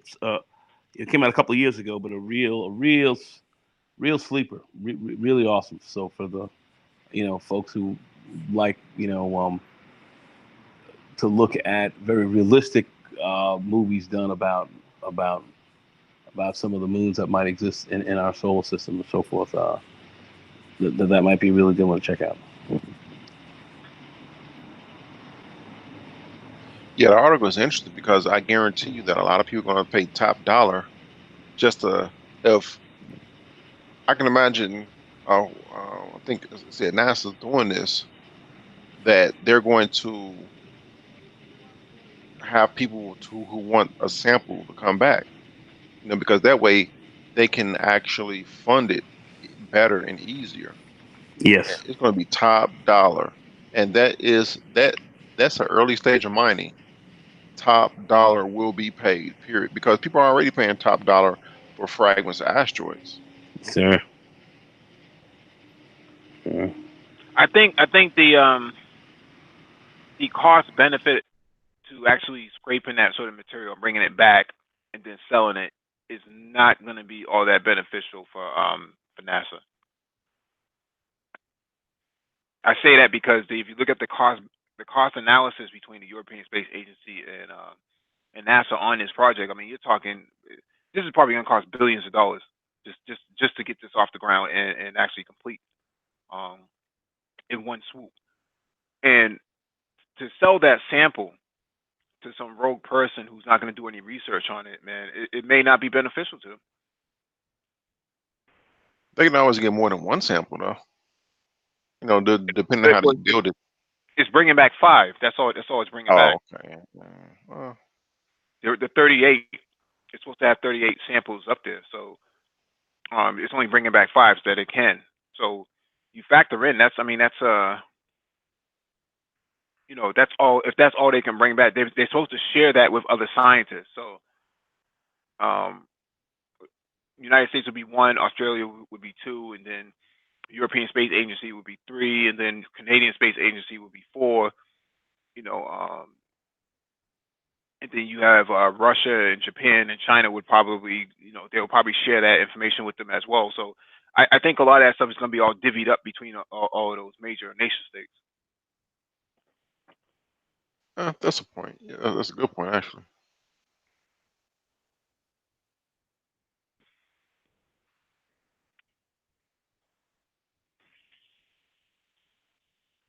All right, let me get to this next one.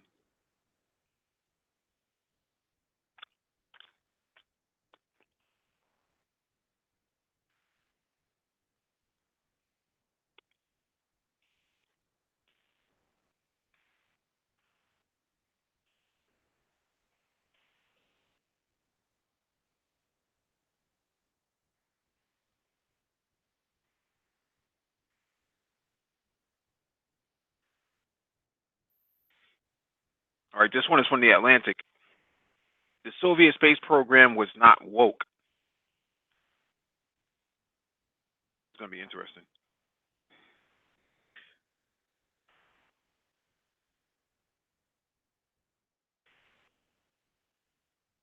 About this time 50 years ago, three men returned home from a long journey. They had flown to the moon, planted an American flag in the silver um, regolith, and flown back.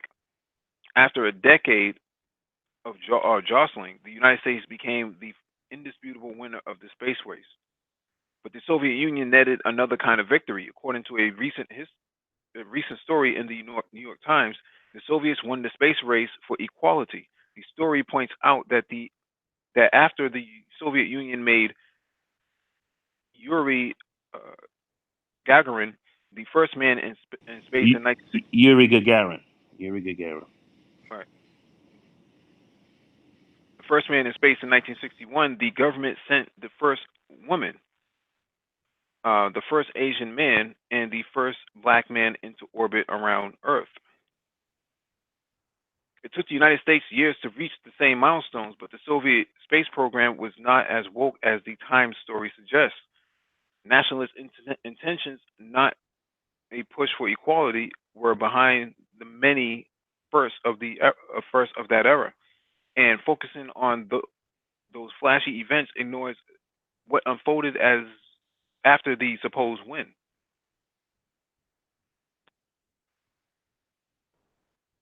The effort to bring women into the Soviet astronauts' corps began when Nikolai uh, Kamenev, the head of the cosmonaut training, heard that female American pilots were training to become astronauts. There was no official NASA program to recruit female astronauts, but the doctor in charge of providing examinations to male astronauts candidates gave the same test to women at his own clinic in 1960. We cannot allow that. We cannot allow that the first woman in space will be American. Kimmerman wrote in his journal. This would be an insult to the patriotic feelings of Soviet women. A search began shortly thereafter, and the first female astronaut candidate, sorry, astronaut candidates reported for training in 1962. Kamenev or Kamenev couldn't have said it any more plainly. The impetus was nationalistic, and any egalitarian impulse was in service of that primary motivation.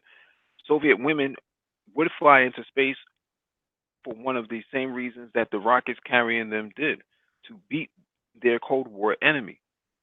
The historic flight would demonstrate the superiority of the Soviet space program and, by extension, its socialist government over the capitalist United States. Valentina Tereshkova, a 26-year-old textile worker with a love for skydiving, was launched into orbit in the summer of 1963 after months of training. If there was one moment that might have verged on equality in this propaganda exercise, it was when uh, Tereshkova, dubbed by Soviet officials as uh, Gagarin in a skirt, was allowed to pee on the tire of the bus that delivered her to the launch pad, a radiation set, a tradition set by the first man in space. She spent 3 days circling Earth in a small spherical capsule. When she returned, Tereskova had racked up more hours in space than all American astronauts combined. Tereskova was celebrated as a national hero and a role model for young girls in the Soviet Union. News items and feature stories openly encourage girls to strive for the highest levels of achievement in science and technology, loudly affirming that the in the USSR there were no limits on female aspiration. You know, something very interesting. I just want to say this. This is who wrote this article? Who wrote this article? Um, Marina, yeah, Marina Cohen. From where? It doesn't say. Okay, Serskova, she actually was interviewed later, and I saw the interview actually on television myself, where she was speaking about the Soviet program about putting women out there. They basically said that she was saying this herself, that even though they put women out there, they didn't think that we were capable. They were basically saying I was not much more than a monkey being put out there, and that I was dull and my intelligence was dull, and it was they basically made it akin to putting a woman out there in the space program was like putting a monkey into outer space, and even though it on the surface it looked good, the Russian the people in the Politburo and all that, they thought that women were inferior and that they were not capable of being cosmonauts, but they put them out there to beat the United States. And Tereshkova, she backed that up, said she wasn't treated very nicely. Um, that she was basically looked upon as really kind of nothing more than an animal.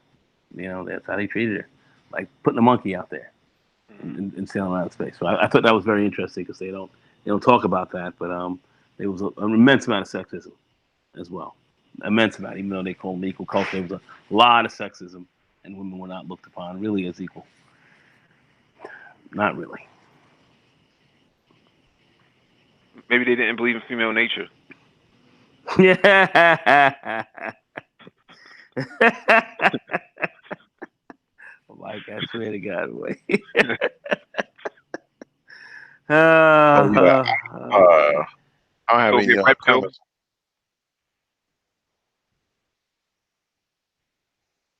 Say that again, Lionel. No, I said I don't have any comments on this one. Nagone. That was Nagone area. Okay. Yeah, it's very interesting that they the way Paul Robeson, the great Paul Robeson, talked about how he was treated in Moscow on his visit there, his time he spent there. In this article, it, you know, United States dropped the ball in so many areas as a global leader. They just could not seem to get it right. Well, yeah, I mean, the Soviets were really trying to play off of America's racism. In fact, the black person that went up into Soviet into outer space with the Soviet Union was a Cuban. He actually was an Afro-Cuban, and he was brought over from there to train in their program, um, and was successful. Where we had um, one of we had black astronauts. I think the first black astronaut to really pass the astronaut exam scored higher than anyone else, and scored higher than anyone else. And I'm forgetting his name right now. I'll remember it in a minute, but it scored higher than anyone else, white or anyone else, and they kind of drummed him out of the program because he was that sharp, and they asked him, well, why? How did you score so high on the test? How did you like just outscore everyone? No one. No, you won't hear this. You won't hear this in the general media. If you study it, you'll somebody out there will please give me his name. Um, but he said he started when he was in junior high school or whatever. He went to the library and would go in to the back of these of Scientific American. They had the magazines that were out then. You can get on the periodicals, and they had the astronaut tests back there, sample questions, and he would just sit there, just take these tests, and he would just take these tests that they had. It's a pretty smart brother, Hmm. but this is something he would just do for fun, and he would keep taking them, and he took them for years. And then when he got out of school and everything else, like college and everything else like that, um, and he got into the astronaut program, they gave him this test, and he said some of the questions on that exam were the exact same ones that he saw on the back of those periodical tests that he was taking for on the astronauts test back in the day. He remembered that, and he scored the highest on any of the astronauts tests, and they basically drummed him out of the program for no other reason for negritude and negritude alone. But he had of the highest the highest scores ever scored by an astronaut, and never went to outer space. So Hmm. very interesting. But the Russians were putting out black Cubans Yep. before. Unbelievable. That's it tells you a little bit about America. All right, let me get to this last one. This is RT from RT.com. Waving flag, dodgy footprints, and Stanley Kubrick. 50 years of moon landing conspiracy theories.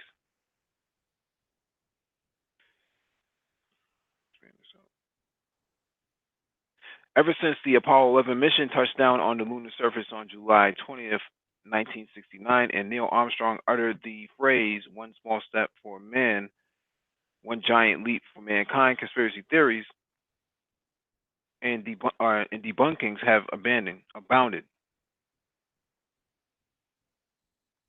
As we near the 50th anniversary of one of the most iconic moments in human space exploration history, RT.com takes a quick glance at some of the most persistent conspiracy theories about the moon landings. This entry level lunar conspiracy theory concerns the U.S. flag, which appeared to flap in the non existent lunar breeze and also move around in the footage captured by Neil Armstrong and Buzz Aldrin, or Stanley Kubrick, but we'll get to that one in a minute. NASA attributes the flapping to the moon's microgravity in combination with the astronauts rotating it back and forth multiple times while attempting to stick the flagpole in the ground, giving it the effect of rippling. The flag never moved after it was initially planted. The astronauts moved it around.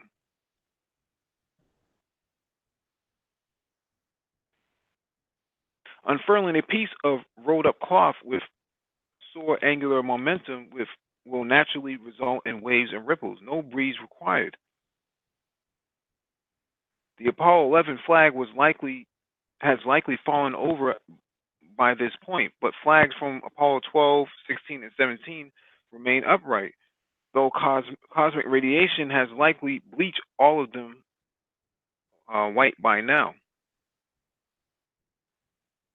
Skeptics also frequently ask why the sky isn't dotted with dozens of stars in footage of the landing. Hmm. The experts offer a fairly straightforward answer to the question. The stars are there, but they just can't be seen. Hmm. The camera focused on brightly lit astronauts in the foreground, not the faint, dim stars in the background that would likely have been washed out by the lunar light anyways. Dodgy footprints.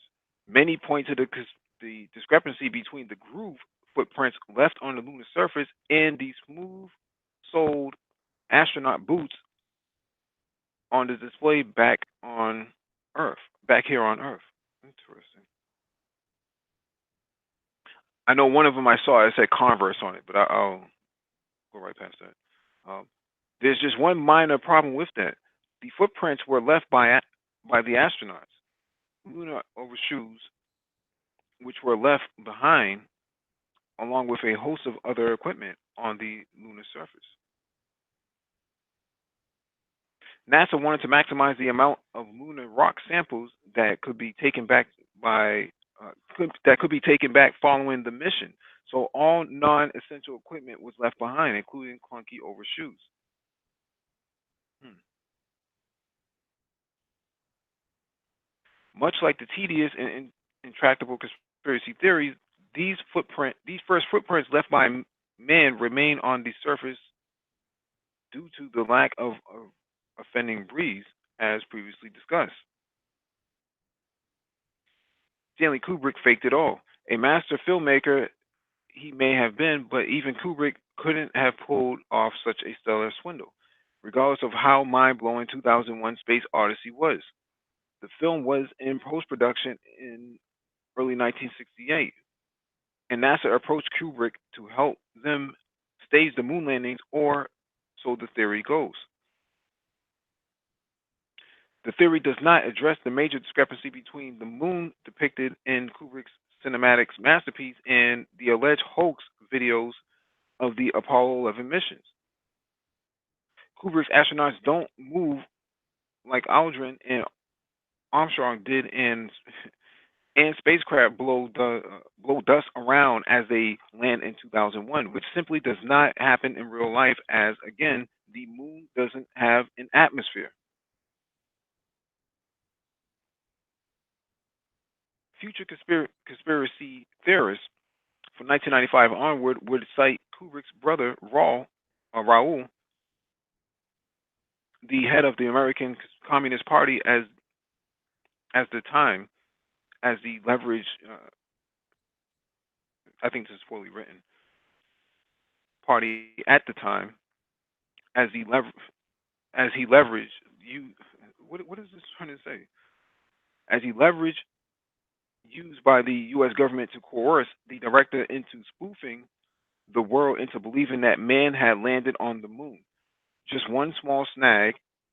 Kubrick didn't have a brother named Raoul, and this particular nuance of the conspiracy theory was a joke posted on an early online discussion board.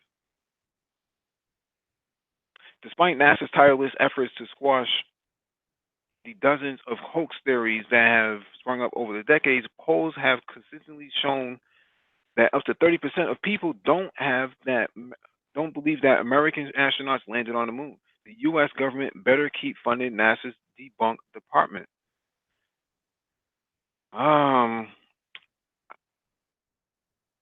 I'm only going to look at this one image because I think this is the most relevant.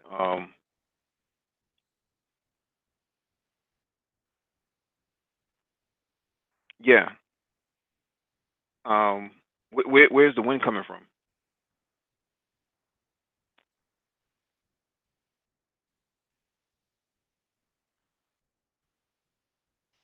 My, I don't have a dog in this race. Um, I don't know. I will have to say I don't know.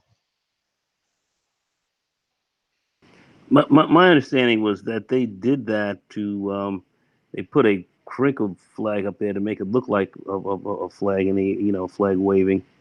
So flag actually wasn't really doing that. That was just the a feature of the flag that they had.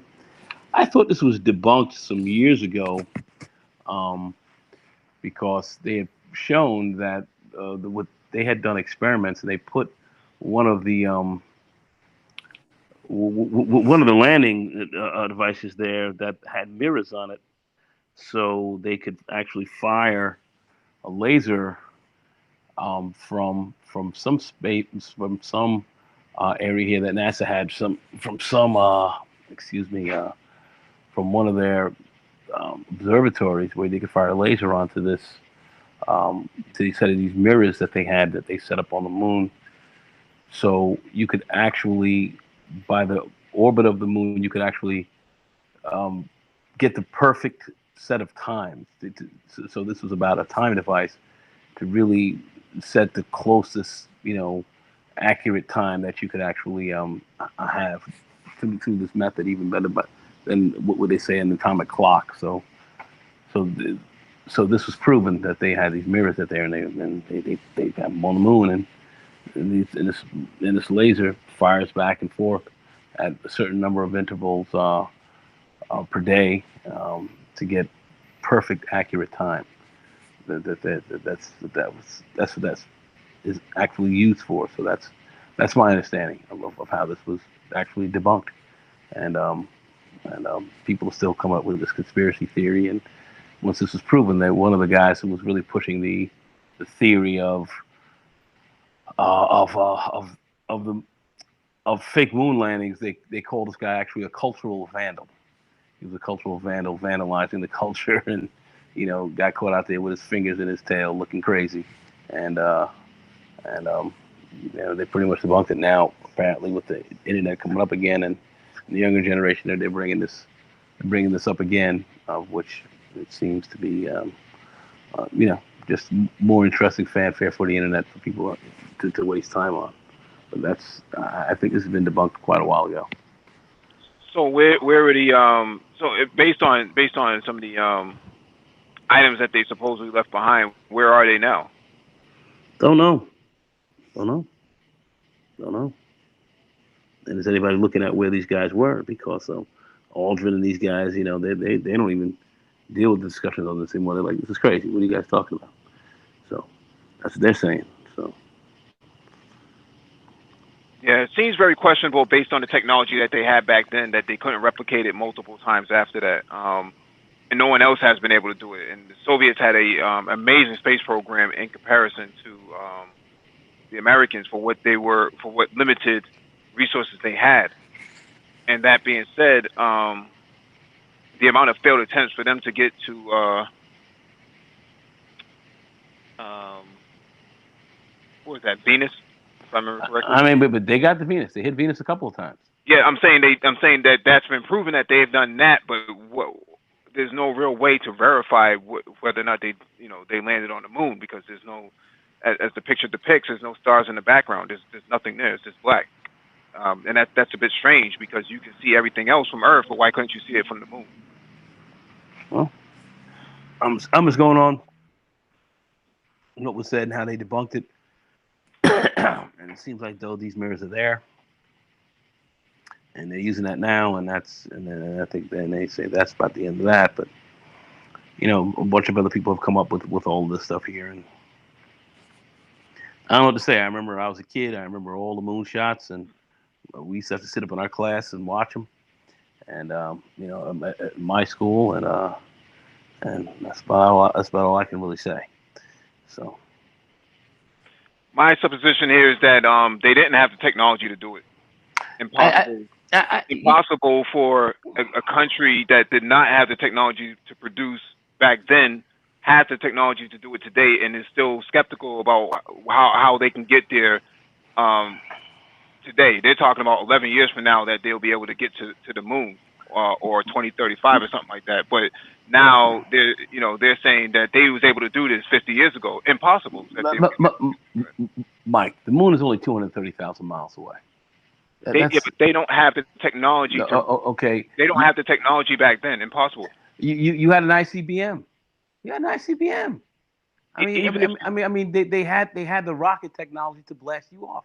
They had the rocket technology to do it. Basically, they sent you up there in what would be not more than anything else than how would I say, you had some radiation shielding, but you were in essentially a tinfoil can with a rocket on it that was able to do it. I believe that this is easily done. I just think. Go ahead.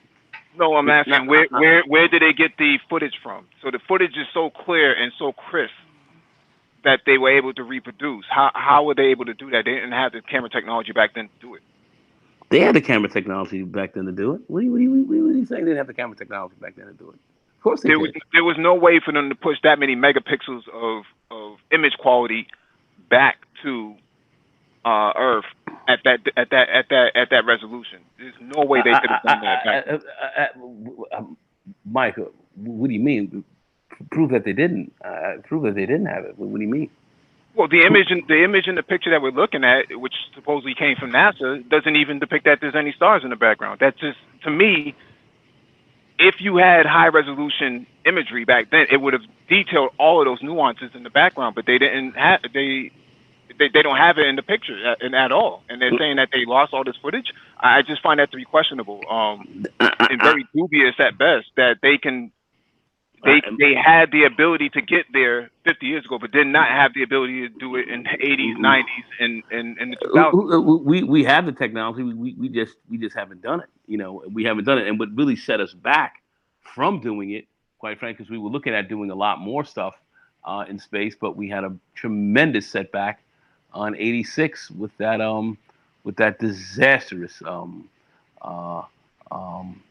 space shuttle where Chris McAuliffe took some civilian and put her up there, and she got blown to pieces, and that just totally set the program back 25 years. People they were not going to risk that again, and the lawsuits and everything that went down, and Morton Five call, all the bullshit and all the crap that they had, just trying to rush this thing up there. They made a tremendous error, And I think that set the program back immensely, and people are not thinking about that. But see, I lived through all this. I watched the moonshots and all that, and I'm just not I'm not following where you're coming from as far as they didn't have the cameras and all that. What? I mean, They didn't have the technology back then. It's been proven you know, widely. It's been proven we've been widely that they imaging. cannot replicate the technology that they had back then to this very day. Today, you have Who's proved it? I'm not going to argue it much more. I'm saying who's proved that? Who has NASA has proven this? proven this. NASA has proven this, right? Where It, where? Show me where NASA has proven that this hasn't been done. you can Show go to me. any space. You can go to any space, any Smithsonian Institute or any space institute that shows if they had the technology back then, that technology should be exponentially better, even according to Moore's law that says that every 2 years, um, if your transistors double, your performance will double as well. They did not do that according to the laws of physics. They didn't do that. The moonshots became very expensive. People started to lose interest after a period of time. After Apollo 13, people thought it was too risky because things could happen. And there were a lot of issues that really set the program back as to why we didn't really push it.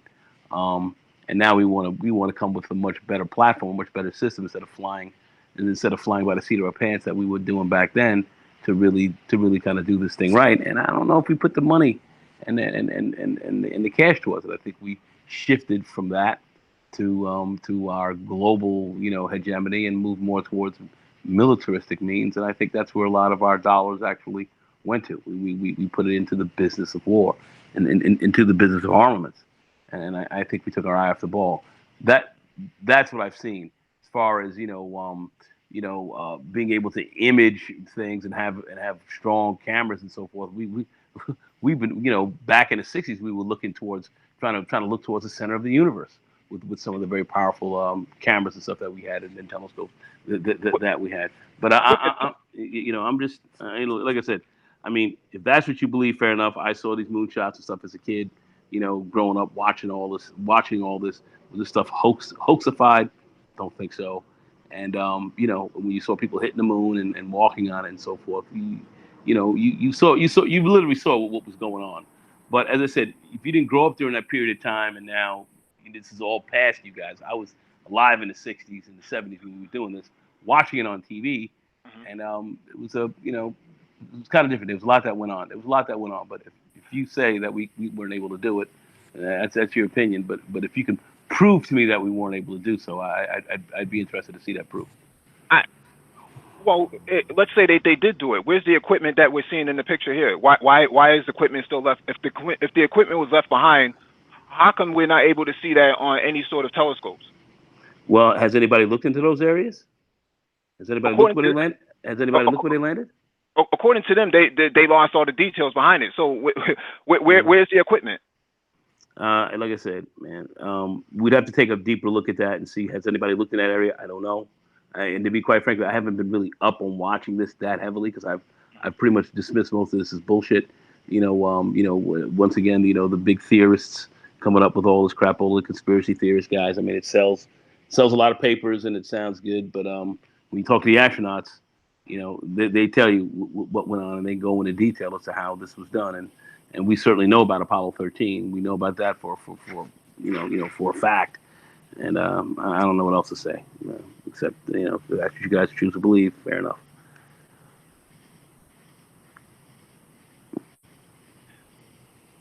So again, I'm gonna pose the question: if they did make it up there, where what was the impact of the radiation on the equipment that they left behind? That stuff should be either deteriorated or it's either left standing. Oh, if we want to just use the flag for example, flag should be gone at this point. Footprints shouldn't even exist there. Should be gone at this point. Any Yeah. other sort of physical equipment that's up there should be buried in sand because if there was any wind blowing the flag around, it would have blew over all the rest of the equipment, just like you see the Mars rover and the dust storm that they had out there. It got buried in the dust storm. Um, Here, it doesn't seem to be the case. They don't seem to really provide any substantial evidence that this was the case.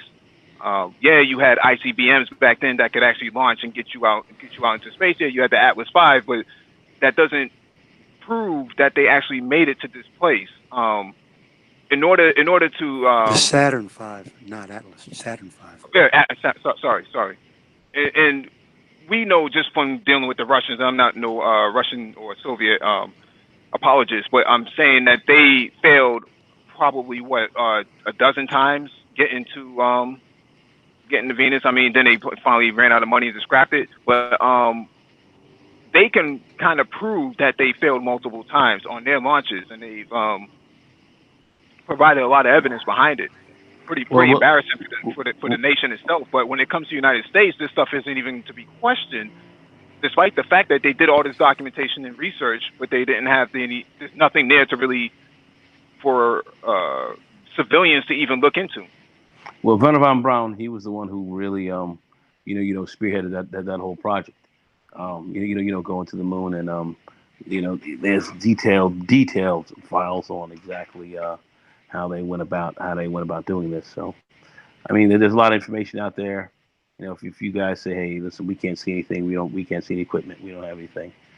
You guys can say whatever. You can say this is a conspiracy theory. Like I said, there are those who are, that's they're mirrors that they've put there that they fire, to lasers that go back and forth. I forget what observatory it is, but it really is to set up to get the the closest or to set perfect time within some billionth of a nanosecond or some shit. It's pretty close to the very second of time here, and that's my understanding. I'm not going to sit back here and argue through all this. We can go back and forth on this all night long. But anyway, I'm just gonna leave it at that. If there are those who don't believe it, fair enough. Like I said, I grew up watching this stuff and watching the moonshots and the whole deal, and you know that was a hoax, and those rockets were going up into outer space where everyone was at Cape Canaveral and all that, watching this stuff go off. I'd be interested to see how they hoax that as well. Good evening, gentlemen. Good evening, panel and chat. How is everybody? Brian, Hey, Paul, how you doing, man? Always a pleasure, sir. Minister of Defense. What's going on? How you doing? The minister. Lionel, I'm good, sir. Nicole, how are you, brother? Consigliere is in the building. Sage Wisdom himself. Since we're I don't know where to begin with this, where to unpack this, so I'll just start with my personal opinion. Again, this is only my opinion. I do not have hard facts. I personally am of the opinion that Saturn V space program was real. Saturn V rockets, the Saturn V5, the Saturn V or Saturn V rockets were real. Astronauts were launched up toward the moon. I honestly believe that. What we witnessed on television, in my humble opinion, the moon landing, in my humble opinion, that was fake. I'm of the opinion that wherever the astronauts went, if they hit the moon, they hit the moon, but we were never shown that actual footage. If you look at as when the astronauts are jumping across the surface of the moon, that looks like early wire fighting special effects from movies that we later saw later on. Again, this is all my personal opinion. If you if anyone is so inclined, you can look right here on YouTube and look at the footage of the very first press conference of Neil Armstrong and Michael Collins and Buzz Aldrin when they came back, the news conference, and what they had to say. Look at their demeanor. Look at what they had to say. They were stunned, they were shocked, they couldn't even speak. So, again, it is only my humble opinion that astronauts were sent there. The actual footage we did not see. I'm of the opinion that this footage is fake. It is not real. Again, that is my opinion. The and hundreds of billions that were spent on the space program, where they went to the moon, whether it was the dark side of the moon, wherever that we can go back. We can go down that rabbit hole later, but that's my opinion. I mean, there was a movie out some years ago of James Brolin. Uh, it was James Yes, Brolin of famous movie. Yeah. O.J. Simpson. I think it was James Franciscus Hmm. in a movie called Capricorn One. Capricorn One. And they tried to talk about, they started talking about how they thought how they had hoaxed the whole moonshot and all that. Then I think it was a Mars. Capricorn was supposed to be going to Mars or something, I believe. I think, and they hoaxed that, and they end up killing the astronauts who were going to speak on this and all that. And anyhow, so I mean, it's this all this conspiracy stuff has been going on for quite some time. And as I said, I saw the moonshots. I was a kid, a little pointy headed kid sitting in class watching this stuff. And I remember Miss Sturts. Miss Sturts, my third grade teacher, and all that. They had us checking all this out, and it's pretty live. So and it all the way went up to we were young boppers when the last one, the Apollo 13 went up, and that was I think it was 1972. I think that was 72 when that last one went up, and it didn't do too well. But the viewings of the moonshots and so forth had gone down so poorly. I mean, people weren't even watching them anymore. It was like a kind of routine. So uh, I don't know what else to tell you. But if you guys will say it's fake, my opinion is it was not. And that I'm was it. not saying it's fake. I'm saying for what they had back then, image wise, the pictures and photos that they've posted of color images and high res detail, it's impossible for them to have that sort of equipment back then, because you barely have it now, right? Your most advanced iPhone has all of this software for color correction and all that stuff, and that's top of the line for what they have today on the consumer level. On Mike, we NASA's had it. level, they didn't have it. We had it. Mike, don't forget, we had the X-15 jet fighter, experimental jet fighter that flew at Mach 6 This to is the look in, at the in footage right 19 here. This is from NASA. in 1953. Yeah, So but this is from NASA, right? is that the only shots we have from NASA? I don't think so. No, this is straight from NASA. I'm saying this Uh, is uh, the video from NASA. uh, The images that they're showing right here are not high resolution. all This right, isn't Mike. this isn't this isn't even color.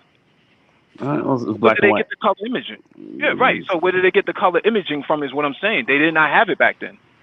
Well, they did actually have color imaging back then. They actually did. In fact, I think if you do your research and you take a look at when we started to have color imaging on these type of cameras, I think we started to go back into the literally when we started experimenting with it back in the 1940s. That So is correct. yeah. With all due respect, and Mike, I'm 99% with you, bro. I am, but that is a fact. Color television was actually invented in the 1940s. The actual color televisions were so prohibitively expensive, people couldn't afford to buy them, but the technology was there. So the actual television programs were actually broadcast in color from the 1950s. People just couldn't afford the televisions until the mid to late 60s. But If with all of that said, Mike, I'm 99% there with you. Again, I personally am of the opinion astronauts were sent to the moon. I believe that they landed on the moon. This footage here, in my opinion, I'm of the opinion this is fake. This was faked. Where that's my point, that they haven't demonstrated that what they've shown is the actual thing, That's what I agree 100%. because all of the technology that they would have had back then would have doubled over a shorter period of time, based I, on the laws that they've laws of physics and everything else. They haven't I, demonstrated that. but Mike, I can't accept that because we have a lot of technologies right now that we developed back in the 60s and 70s that we are not using right now that should have doubled and tripled, and we're not even using it.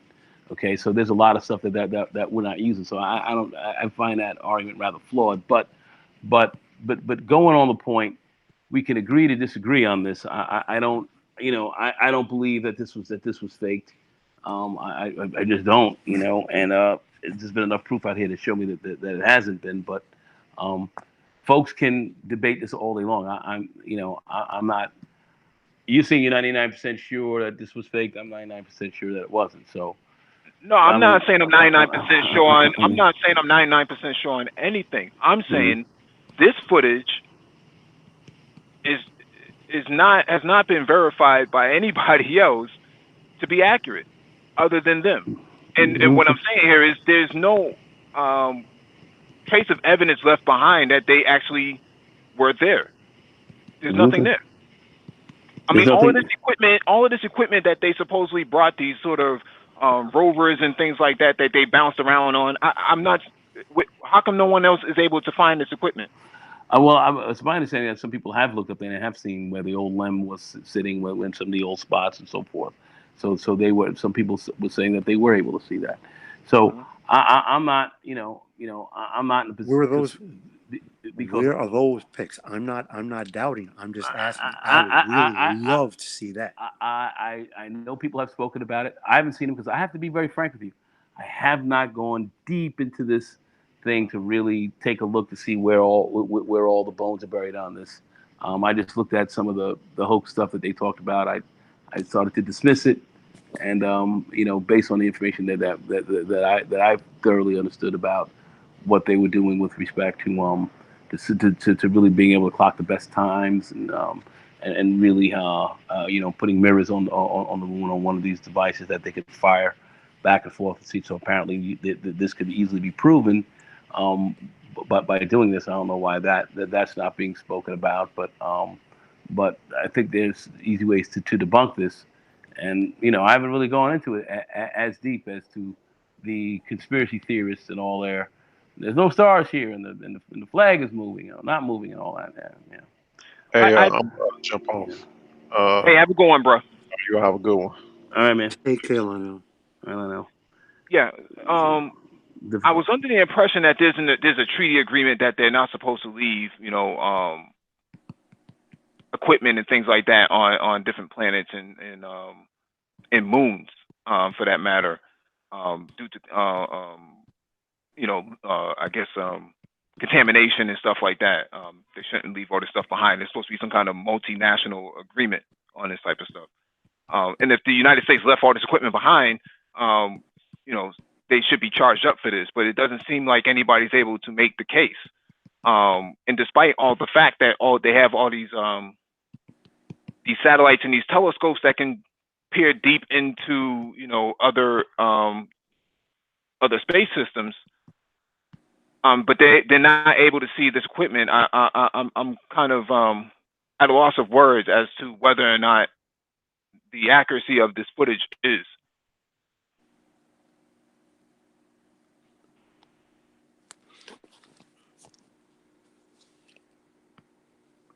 Because I mean, if that was the case, they should actually go back and retrieve the equipment. You know what? I personally, I've heard a lot of these theories as well. Um, People lost interest. There was I'm sorry, it was militaristic viewpoints, focuses everywhere. I've heard the very same arguments for decades myself.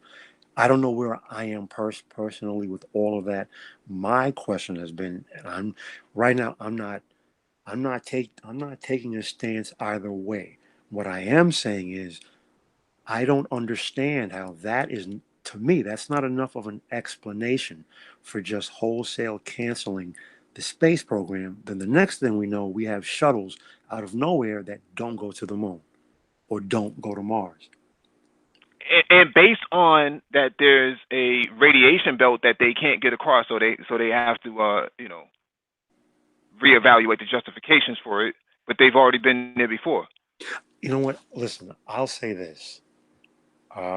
Again, I'm of the personal opinion Saturn V rockets were real. Men were sent to the moon. What we saw on television and this footage, in my opinion, was faked. Where the astronauts landed, that has not been released to the public. That's where that's my personal opinion. My next question is, or my supposition is, given that that was 1969 technology, and seeing the rate of advancement of every other area of human technology, why have we, one, not returned to the moon, two, not colonized Mars, three, not colonized Jupiter and its moons, and continued with exploration at the same rate that we were at 69?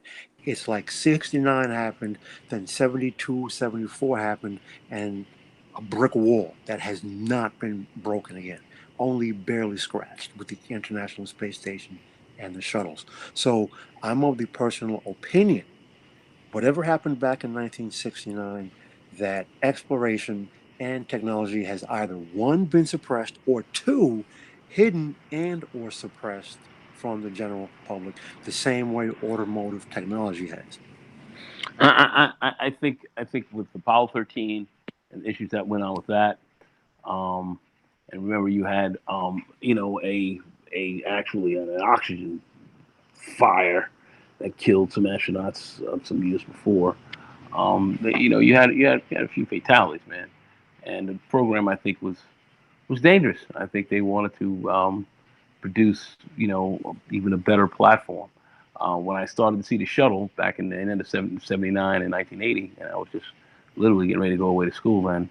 Um, I think that was really more military than anything else, and that's what I saw. It was that really was about arming of space and deploying of satellites and using the space shuttle to fly around to kind of you know literally take over superior positions around the planet to deploy certain types of devices to give us a military advantage over the Soviet Union. That's what I believe that was all about. I think we went to a more of a militaristic game. We turned internally on us as opposed to going externally and going out to the other planets and well, not so much the other planets but other moons and so forth, and really involving ourselves in that. I think we turned to a more militaristic view, and I think when we start to look at some of the political events that were happening during that period of time, um, I think it would certainly lend towards it. Um, with with the the whole hostage situation with Jimmy Carter and everything else like that, and just a lot of very aggressive militaristic movements being made by the Soviet Union during that period. So a lot of things were going on. Well, there were a lot of changes. So I think focus was changed. We were in Afghanistan. The Russians were in Afghanistan and making moves, and we were looking to get in there and forward them their But actions But during that. Nagone, There's a lot of let military me things ask going on. you a neutral question. This Mm-hmm. this is honestly a neutral question. If a more militaristic stance was taken, or if a more militaristic point of view, what better to militarize than space? So if Well, the well, well, U.S. well, is already there leading, why not well, continue to well, militarize that? well, Just a neutral question. we were militarizing space. I mean, when we look at all the satellites and all the space junk and the space stations and all that we putting up there, that's exactly what we were doing. Hmm. That's exactly what we did. That's exactly what we did. And we went balls to the wall on that, and Right, then but we, then it just you know, stopped. Cold and and turkey and, and, stopped. and then we had the Apollo Soyuz, Hmm. that joint type of mission where it was kind of a detente kind of deal that we did with Brezhnev. That was in '79, where Hmm. we were starting to make some, we were looking at where this could have been a real big problem through the space militarization, and I we had, remember that well. and yeah, I mean, this is history, this shit I lived, so I'm just Yeah. talking about how Same shit was here how shit was with that going one. how shit was going down. So I lived through that. so I so lived through that so part as well too. yeah. So this ain't reading this shit in the article, no way. So at the end of the day, this is kind of what was going on. We had a lot of that happening, and I think that to some degree derailed a lot of that. But there'll be others who may have some differing views, and that's just my take on it.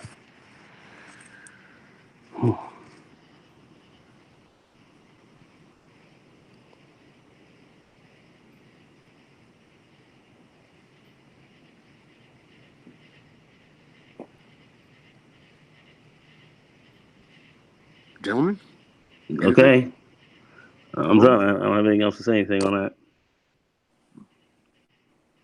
Mike, you there? Yeah, I'm here. Yeah, I'm here. All right. Yeah. So yeah. So my summary on all of this space exploration, I think it's necessary for Black people to actually still study this type of stuff. Despite NASA's robbing of intellectual capital and using it for their own endeavors, um, I still think this is a viable market, for us to actually explore. I wish I had done it when I was younger. We didn't have access to all this education. This was actually robbed from us in our textbooks in public schools. So we have to go look for this stuff ourselves at the Museum of Science and pay our way into these areas.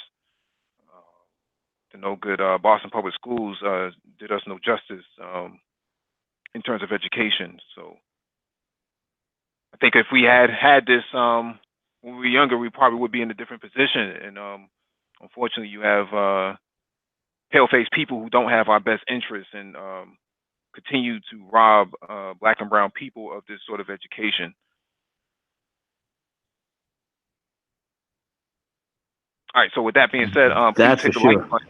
Yeah, please hit the like button as you if you have not already done so, and share the video as possible. Hit that notification bell so you get all of the updates from the Black Brain Trust, including what's posted on the community tab. And make sure you download Zoom to your Android or iPhone device because we will be making a move and a transition very soon.